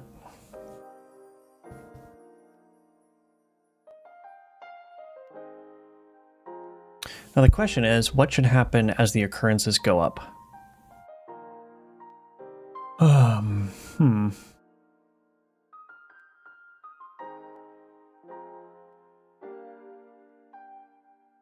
Well, let's just get the first case working. Bullets launch eggs every 0.25 seconds. Dealing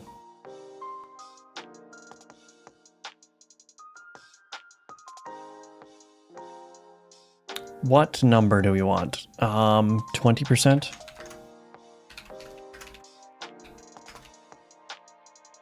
Okay, so on bullet created, travel definition, not that. This is going to be our affix scene.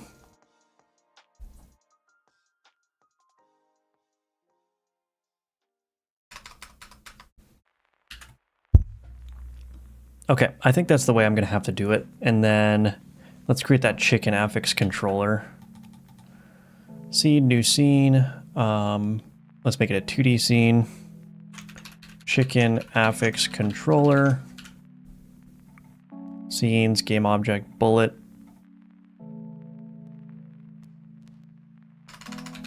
Scripts. Game.gameObject.bullet.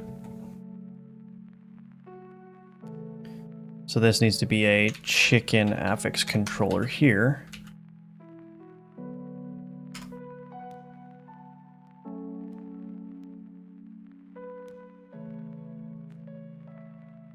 Is there a reason why this is not working?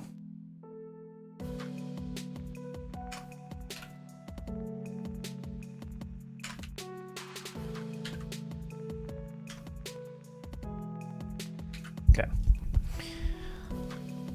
Cool. And then the chicken affix controller, I will add a resource preloader here because it's going to need that hard-boiled egg scene. Timer.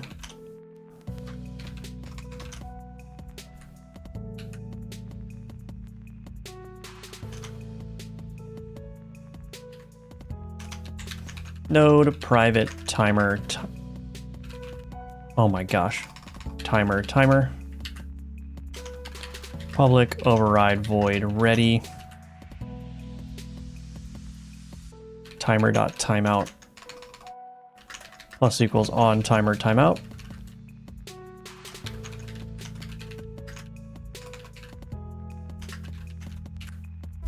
Okay.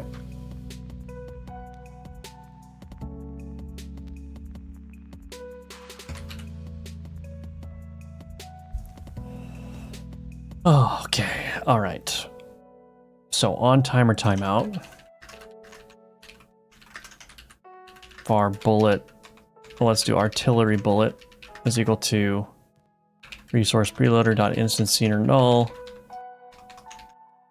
Yeah, it's gonna have to be something like this. Okay. Do stuff with bullet. Honestly, this is very similar to the plasmoid. Plasma artillery bullet, so let me duplicate it. Duplicate chicken or egg. I would call it chicken affix artillery bullet just to be consistent. There we go. Additive light 2D, we don't need that. We don't need that. Chicken affix artillery bullet. Get rid of this script. Scripts.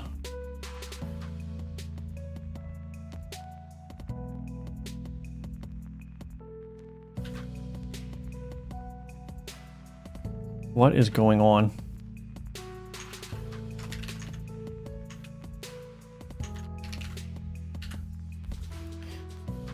Okay, all right.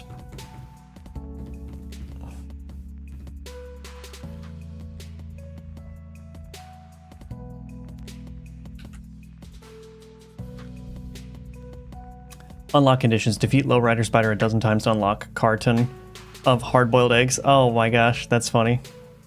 That's a good one, Jackie. Yeah, I never considered tying unlock conditions to beating bosses multiple times. That's a good idea. That is a good idea.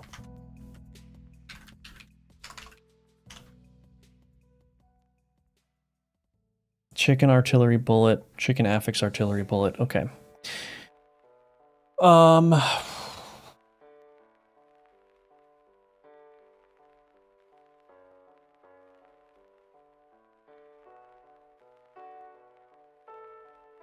What am I doing? So in the chicken affix controller, chicken affix artillery bullet, artillery bullet dot global position is equal to global position, artillery bullet dot start. Oh no, I need to add this. This dot get base level dot bullets or get parent dot add child artillery bullet, and then we'll start. That should be all that I need to do here. And in the chicken affix artillery bullet, this is mostly the same, but let's do this. Min range, max range. Let's do 32 and 64. Mathutil.rng.randf range.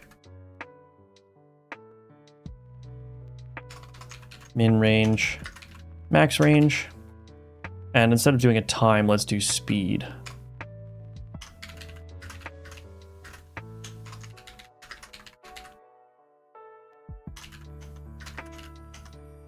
Okay, then we need a color. We'll just use like a yellow color, I think. So I'll go here. Let's take this color. Bam. Bam. Radius 32. I wonder what happens if I do a smaller radius. 24. Thickness 5. So my damage. Okay, so I need to set the damage. So var bullet component is equal to owner as bullet component. Let's do this. If not, well, let's do if owner is not bullet component, return artillery bullet dot set damage. What did I say it was? 20% bullet damage. So set damage 0.2f times bullet component dot gun stats dot damage per bullet. Okay, I think that will work. So that's going to spawn the chicken affix artillery bullet. It's going to go and do its thing. Chicken affix controller. Okay, cool. So let's go to my chicken gun now. Or my chicken gun parts, rather. We'll go to these. Quick load, chicken affix. Yeah.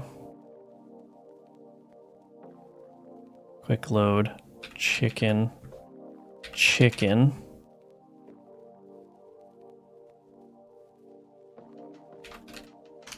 Okay. And the last thing that I need to do is let's go ahead and draw an egg. Eggs are very difficult to draw, actually. But we're gonna try it, by golly.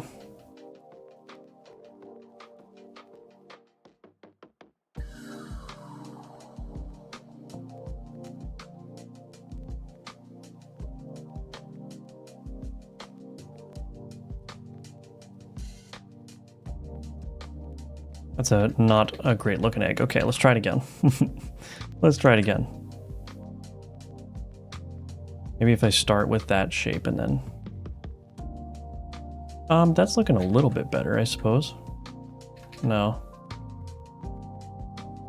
It's actually very hard, I guess.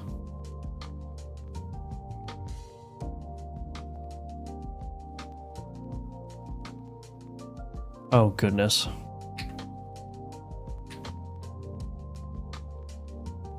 Okay, nope.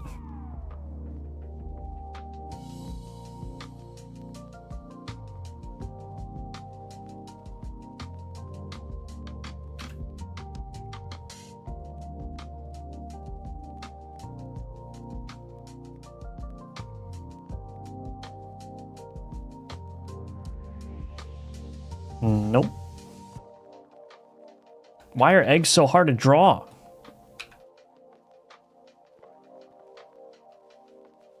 I mean, that's not a bad looking egg shape, I suppose. I believe Binding as Isaac did that. It's been a few years since I played it. Oh, Carton. Oh, I see. Okay. Hello, Hawk Game Dev. Welcome back. What is your Godot utilities? It's a C# library that just contains a bunch of extension methods and whatnot that are nice to have. It's on my GitHub, github.com/firebelly. So you can check it out there if you're interested. Hello, Arion. Welcome back. How do you come up with ideas for new games? How do I come up with ideas for new games? I mean, mostly it's just like remixing ideas from games that I already enjoy playing. So, you know, like Gunforge was sort of like a remix of Enter the Gungeon, Brotato, and Noita, and Vampire Survivors. So I kind of just borrowed ideas from all those games and combined them into one. So like Noita, the gun forging system is inspired by Noita. The sort of combat is inspired by Vampire Survivors / Brotato. And then the gun theme is sort of inspired by Enter the Gungeon. So I just kind of remix, the things that I already enjoy playing. And that's about it. I think it's the perfect shape. Okay, yeah, I think it's working. I think it's working fine. I'm gonna go ahead and add the outline here and fill this in. And then we're gonna use the blue again for the egg.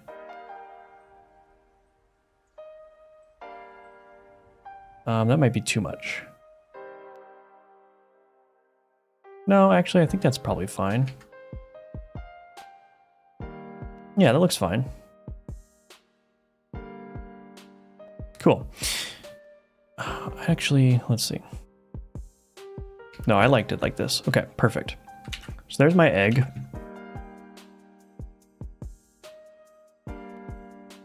Do you have a GDScript version? I do not know. I mean, you can always... there's a lot of the Godot utilities are extension methods, which GDScript doesn't have a similar thing. So it might be a little bit difficult to translate it, but I'm sure it can be done. Okay, so there's my egg.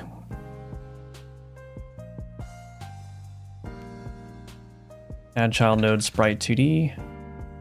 Egg. Bam. I like to turn off the automatic centering. I don't know why. All right, let's see if this all works. We're about to find out.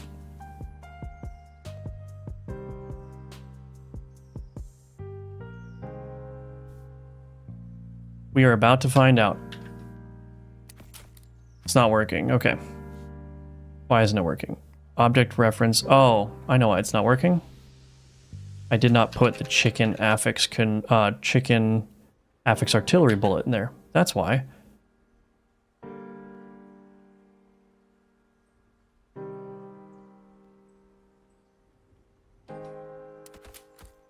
Nope, still an issue. So let's go ahead and see what this one is. Object reference not set to instance of object, classic, chicken affix controller. It doesn't recognize the chicken affix controller. Copy path.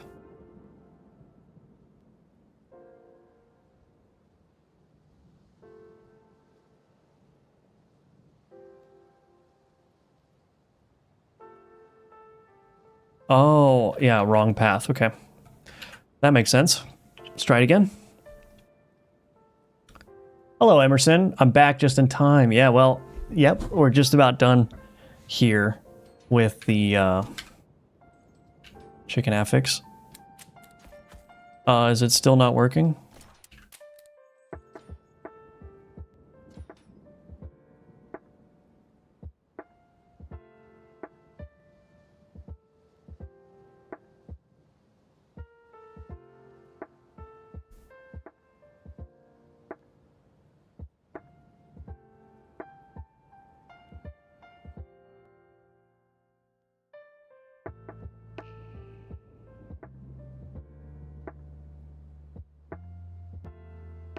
Something is not working here.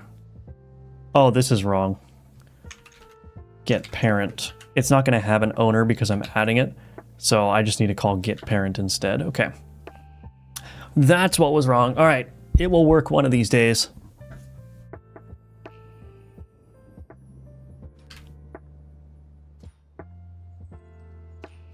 Oh my gosh. Yes, go chickens. Oh my gosh, that's hilarious. Okay, that's probably way too much though. Also, the effects last way too long.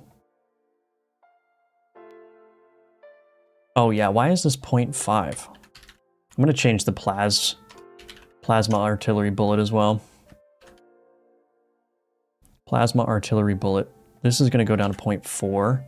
This is gonna go down to 0.3.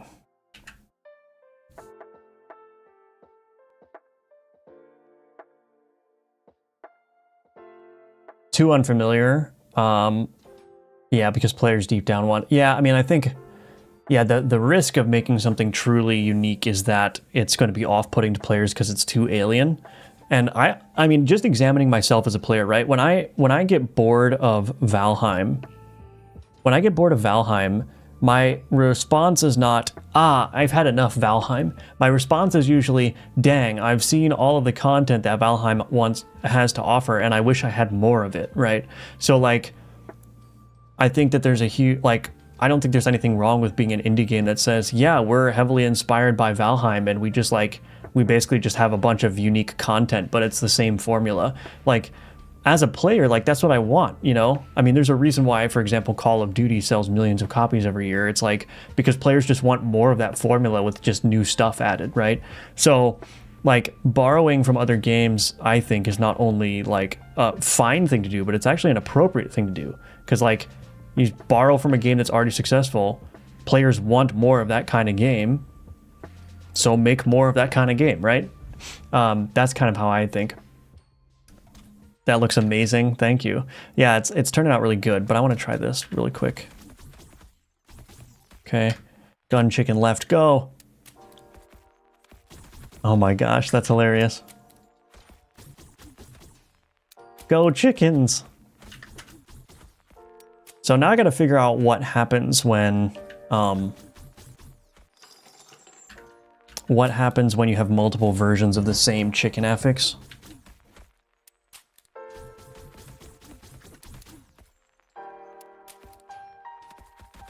That's actually really funny. That's actually really funny. Okay, I'm actually curious to see, actually, let's see. Is everything working? Oh, I've got an error here. Oh, that's unrelated to this. Let me just make sure that I've done everything correctly here. Fortunately, adding new content to the game is actually relatively easy. Okay, add chicken affix.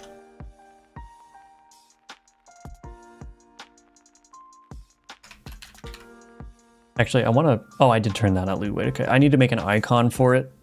Oh, easy money. Check this out. Boom. Copy this. Go over here. Boom. Oops. This needs to be chicken. Paste it here. And then I just need to do this. Use a different color for the...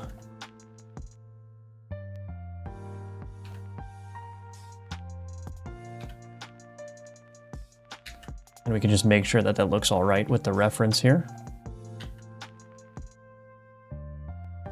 Yep, see, this is why we use the reference, because now I can center that a little bit better. It's a little bit hard to see, actually.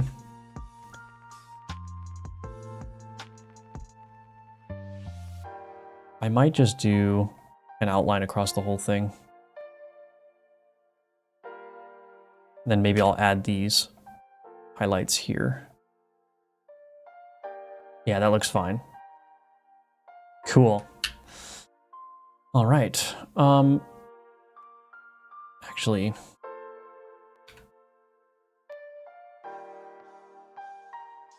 no, that's all right.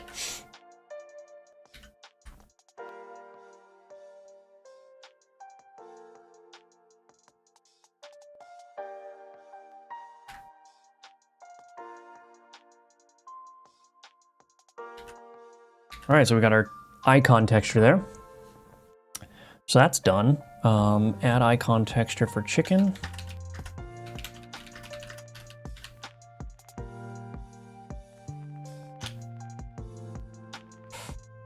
Let's see, what else? Chicken gun affix, I need to figure out what multiple stacks do together. SFX.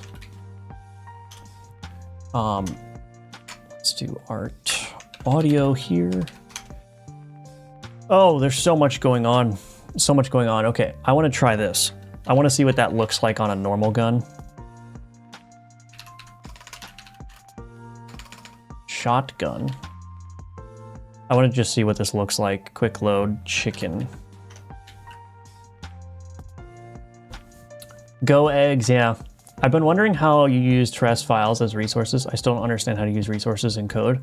Yeah, resources are basically just data containers. I mean, the way that you should view them is like, so like my shotgun magazine here, this is just configuration data. So I've got a display name, I've got flags related to whether it's available in the demo. I've got unlock conditions with unlocked by default or whatever text I want. And then I've got all these stats configurable here. And the reason why this is nice is because I can configure all this through the editor. And then the way that I can design my code is I can design my code to just accept references to these resources and make the code data agnostic, right? So there's no data that's stored in the code. It's all stored in a configurable custom resource. And that just makes it really easy to design new things, right? And the way that I'm using resources in particular is that on startup, I actually load all of these things into memory on startup, and I don't need to touch anything. So basically, so these are all the runes here, right? These affixes.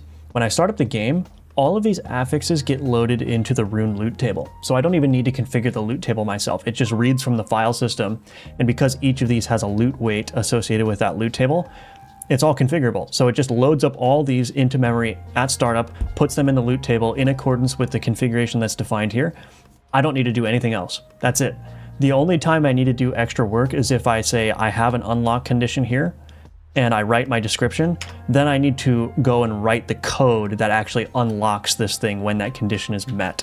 So that's the only situation where I'd actually need to go and write new code. And of course I need to write the code that's specific for this affix's behavior. But since the loot table is being populated from the file system, anything you see here just automatically gets added to the loot table. So that's the way that I'm using it. And then I also do some like magic wiring. So the way that the guns work is that it automatically knows which muzzle flash effect it needs to use for the gun based on the ID of the gun. And then it just does a lookup in the file system automatically based on the ID. So I don't even need to explicitly relate like a muzzle flash to a gun. I just use the ID to look up where the muzzle flash scene should be. And so all of this is designed so that as long as I'm naming things correctly and putting them in the proper directories, a lot of it just gets wired up for me in the game, so I don't need to do anything manual, which reduces the possibility of error, but it also just makes developing new content really fast. So that's kind of like a general high-level overview of how you can use resources and the file system more generally to help you build your game. Let's see. So chicken. Ooh, okay, that's a problem.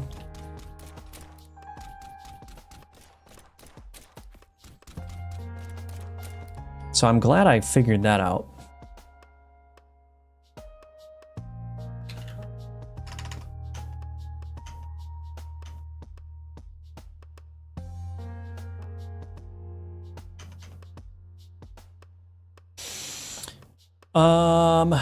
Okay, I'm gonna have to do this. Public bool is dying.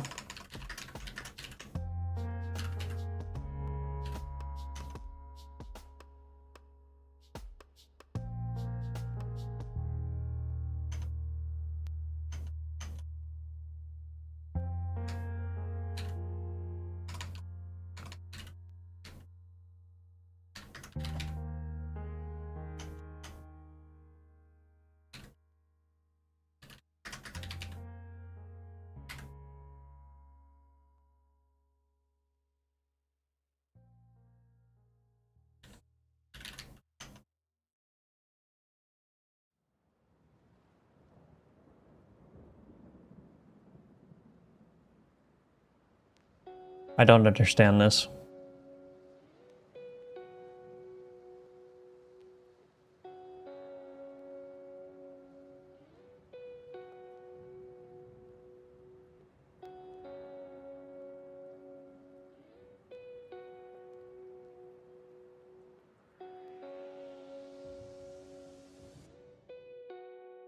Handle travel death.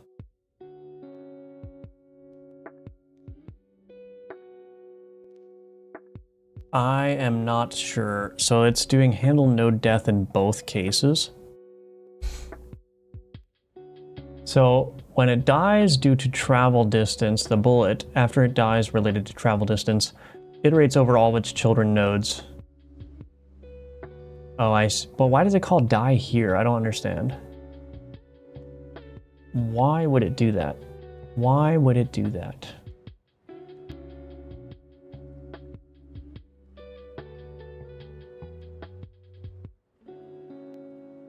Oh, it's only getting the children of node 2D. I see. So it's tweeting out the node 2D nodes and then calling die here. Why does it do that?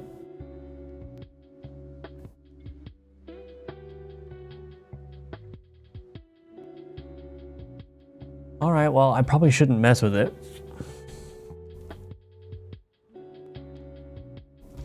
I don't want to change this right before release, so this doesn't make any sense to me.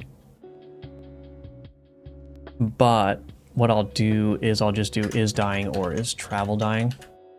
Because in my chicken affix artillery bullet, what I need to do, or my chicken affix controller, is I need to check this. If bullet component dot is dying, return. So I just need to make it not work if the bullet is basically done. Anyway. Beautiful chicken madness, yes indeed. Can confirm that chickens lay landmines everywhere.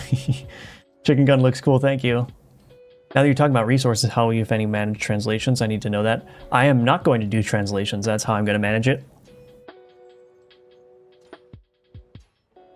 Translations are a whole thing that I just don't want to get into, and I don't have the resources anyway to hire people to do the translations, so maybe if Gunforged is popular enough, then I can look into that, but the game has not been built with doing translations in mind, so I'm sure that's going to be very difficult if I ever get around to doing that. What we're using for the task management software in Kanban view, that was Obsidian, the note-taking app Obsidian with the Obsidian Kanban community plugin. Welcome to the stream, Camille, by the way. I do get that question a lot, but I'm always happy to answer it because, you know, not everyone is always here. The regular viewers, I'm sure, are getting a little bit tired of hearing it, but sorry, I gotta help people out when they come in with questions, even if it's a frequently asked question. I may put like a FAQ though, link in the description, just so I can say, hey, I've answered that in the FAQ, go check it out. What programs do you use to create 2D sprites, and about any animation recommendations for any special program? And also Unity, good option for 2D games. So I use Sprite for creating 2D sprites. For the animation, I do all the animation in engine with keyframes, so I'm not doing any animations in Sprite. And Unity, yeah, I mean, Unity is a perfectly fine option for building a game 3D or 2D. I don't have any Unity experience, but you know, you might as well, if you're interested in making a 2D game, you might as well try Unity, you might as well try Godot, see which one works better for you, maybe build the same prototype in both and just see which one feels more comfortable. But yeah, you can definitely use Unity. Is the code for the unlock conditions and affix code in the resource, or is that done elsewhere? That's done elsewhere, so I have an unlock condition manager here. And basically this is just an auto load node that hooks into a bunch of signals. And then when those signals get fired, I can check various conditions, right? So, so for instance, when the boss dies here, firstly, I'm incrementing the statistics.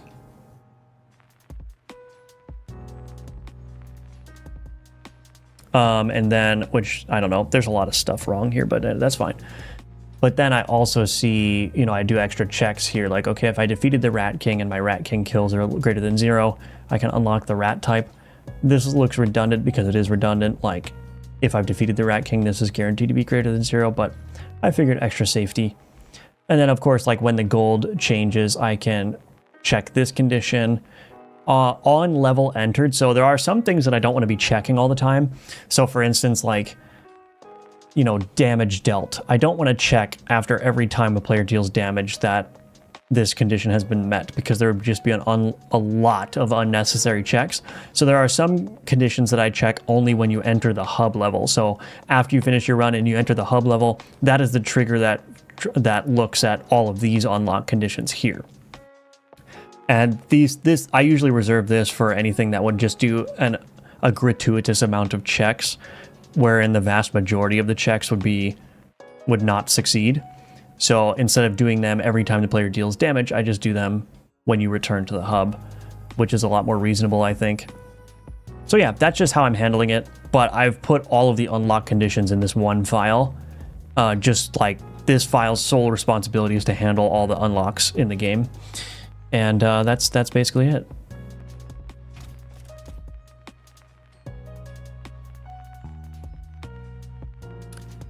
What was I doing? Oh yeah, so this is working now. The problem is that since that duration is very high, I might have to think about a better way of doing this. Maybe I can do it based on distance traveled or something. I might have to make that chicken affix work on distance traveled instead, but I might have to think about that. But let me add ricochet here. This should make the bullet last longer, and then we can see that this chicken affix will actually proc. There we go. I have to be at the max of the range here, but there we go. We can see that. So I'm gonna have to change. I don't know. Maybe I'll make it based on distance. I kind of like making it based on time though, because then you're incentivized to get slower bullets so you can spawn more eggs. But the problem is that if you've got a relatively fast moving bullet, it's going to die before the eggs have an opportunity to spawn. So that's a little bit tricky, I guess, but hey, I'm going to have to think about that some more. Does this even work though? That's a good question. Maybe I should just check that this works. That this is actually doing damage.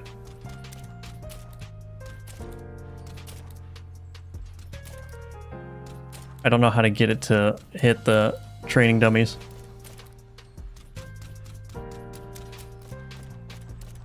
Oh, it almost hit one.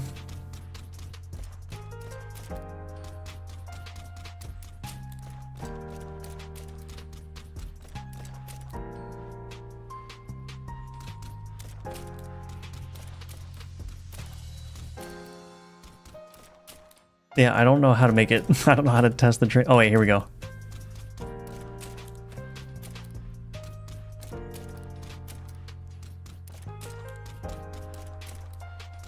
Oh, okay, there we go. Oh my gosh, are you not going to hit the training dummies? Really? Come on. There we go. Okay, it works. I just wanted to make sure that the damage worked. Goodness gracious. Okay. We'll get rid of those before I accidentally commit those. This is dying stuff is really bothering me.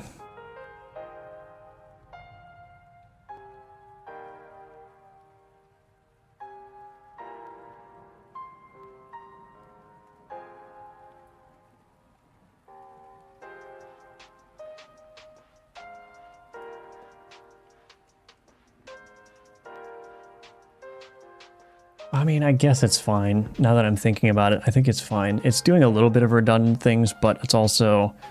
Yeah, I think it's fine. I'm not going to touch it. It's been okay for... I mean, this code... Let's see how old this code is. Can I open the blame on this line?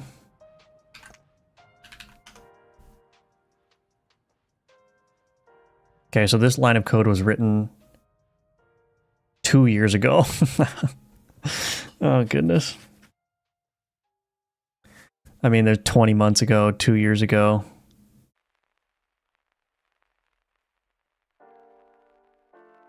Two years ago. It's been working for this long, so whatever. Don't fix what ain't broke, you know?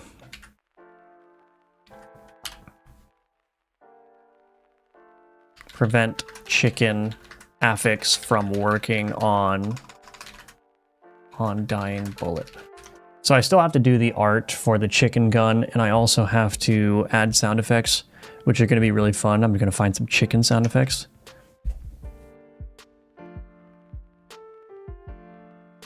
I need to figure out, yeah, I need to figure out how the affix works. There's a built-in way of Godot for internationalization, yeah. You can't get tired of you helping people, man, not at all, no. I wrote my game with it from start to use the strings even if I only have English. Yeah, I probably should have done that.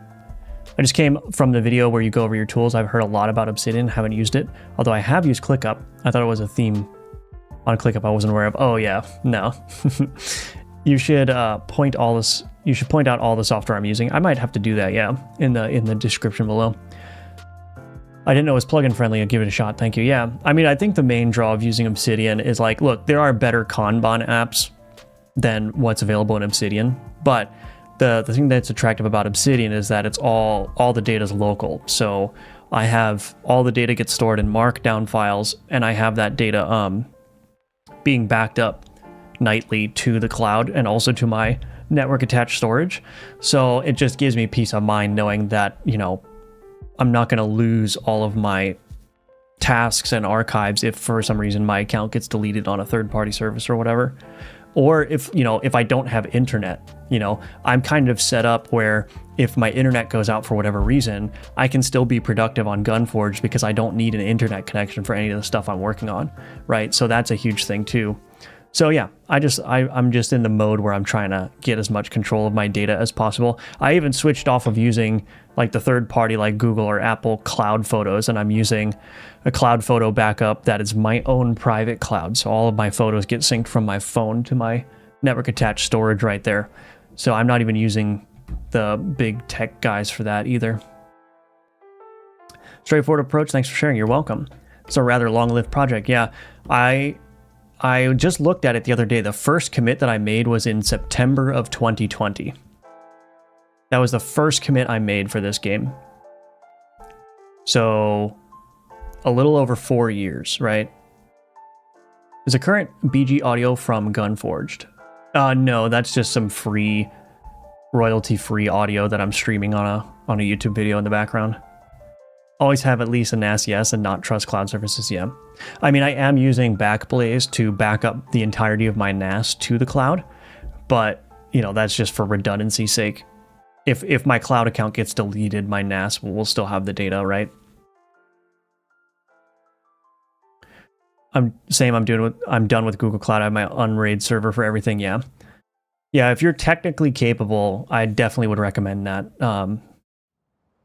I think there's probably big money to be made for people to offer private local clouds for people that aren't technically savvy. I know that's kind of what NASs are supposed to, like Synology is supposed to be relatively easy to set up, but you still need to have some technical knowledge. I don't know. It seems like that would be a very good business idea. Is like, how can you provide an easy way for people to break their dependence on like third-party cloud providers and like a nice all-in-one solution? Anyway, business idea for anyone out there. I could tell you know your way around Linux. A little bit, yeah, a little bit. I don't do a whole lot with it, but, you know, being a software engineer and having to work with, you know, cloud services like servers and whatnot, those are all Linux, so I had to know at least something, you know.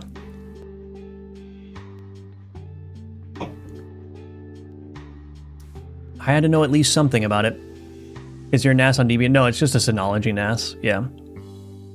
I didn't go through the effort of like setting up like the open source NAS software with like my own RAID configuration. I just went for the easy solution for now, but that is expensive compared to building it yourself. So I might, if I ever need to upgrade my storage, I might just build my own NAS box and then run it on Linux.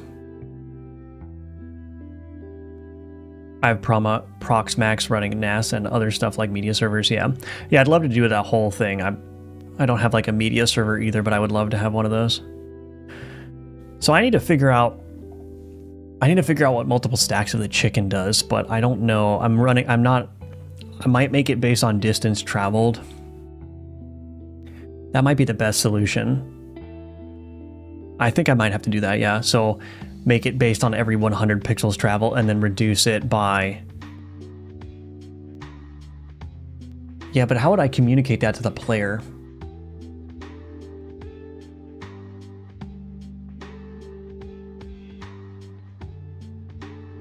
I don't have a good way of like evenly distributing the affix or the egg spawns either. I can't say like, oh, the bullet will spawn one egg, you know, while it's traveling, because I don't know how long the bullet is going to be alive, right? It might be the case that you shoot the bullet and then like 1/10 of a second later it collides with an enemy, right? So I don't have a way of knowing ahead of time how long the bullet is going to survive in order to evenly space out egg. I might keep it on a timer, honestly. So 0.5 seconds by default. So that would only work if you have a really relatively slow bullet. But then maybe multiple stacks of it could reduce it by 1/10 of a second or something like that. So if I had 4, but then it could get way too overpowered. I could do like a diminishing returns on it maybe, where there's like a soft cap at 0.3, but every instance of the chicken gun affix you have gets you closer to that 0.3 value. That wouldn't be very intuitive though. That's why I don't like that solution. It's like, it wouldn't be intuitive to the player to know that, oh, if I add 3, then it's going to subtract this amount of time from the interval. I'm having to think about that. That's a tricky problem. Not something that I thought about ahead of time, obviously. How much storage do you have on your NAS? I have 4 terabytes. I mean, it's 8 terabytes total, but it's only 2 drives. So it's in, what is it? Is it RAID 1 that's mirrored? It's 2 4 terabyte drives mirrored to each other. There's something to be said for offsite backups. It takes more than one fire or flood to set you back to square one. Yeah. What is it? The 3-2-1 rule? It's like the general rule. You should have 3 copies of your data. You should have 2 copies on separate media that you have locally and then 1 offsite, right? So that's why like the RAID, like the mirror configuration that I have is good because they're on 2 different media, right? The data is duplicated across 2 drives, but then if something happens like the house burns down, then I've got all the data backed up in Backblaze, right? So yeah, there would have to be like a nuclear apocalypse to lose the data. Honestly, like, and then of course, like these backup providers, right? Like Backblaze, they're doing even more redundancy in their backups too, right? So it's like, you'd honestly probably just be safe just using a cloud backup service because they're doing so much redundancy. But then the vulnerability there is not necessarily that, you know, all of their data centers are going to burn down at the same time. The vulnerability there is that they could just terminate your account for no reason and then you just lose your data, right? So to protect against that vulnerability, you got to have the local copies. I heard you mention saving money from your past dev job. If I have a great game idea but no income, would you suggest getting a job first or starting the project now? Yeah, so if you don't have a track record of making profitable games like me, I don't have a track record of making profitable games. This is my like first real attempt at it. Then what I would recommend is that so if you don't have a track record of making profitable games, my assessment is that it's entirely too risky to assume that your first effort is going to be profitable. There are some people who are, I would classify those as like prodigy game developers who just like within the first try or two, they make a hit game. You're probably not a prodigy. I'm not a prodigy. So the safer thing to do is, yes, get a job that pays the bills, and then you're going to have to work in the evenings or, you know, whenever, if you don't have a 9-to-5 job, just whenever you're not working, you should be putting some time in your game. And of course, then if you have weekends off or whatever days off you happen to have, use those days to put a lot of effort into your game. And that's hard for people, especially people with families. They do their job, they have to come home, they have to make dinner, they got to do chores. And then like by the end of the night, it's like 8 p.m. and they're tired. Like I understand that, but you know, I think it's better. It's a lot safer to have income that you can rely on while you're doing that. That's my assessment. You know, I'm just a guy on the internet though, but you know, don't take my advice as like absolute truth, but I'm a very risk averse person, and the only reason I'm doing the full-time game dev stuff is because I like de-risked everything about this situation that I'm in. It's not like, you know, it's not like make or break for me if this game fails, you know.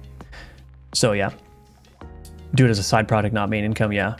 Pro tip: don't have kids. Well, you know, kids are good for people. A lot of cases anyway. Amen. Yes.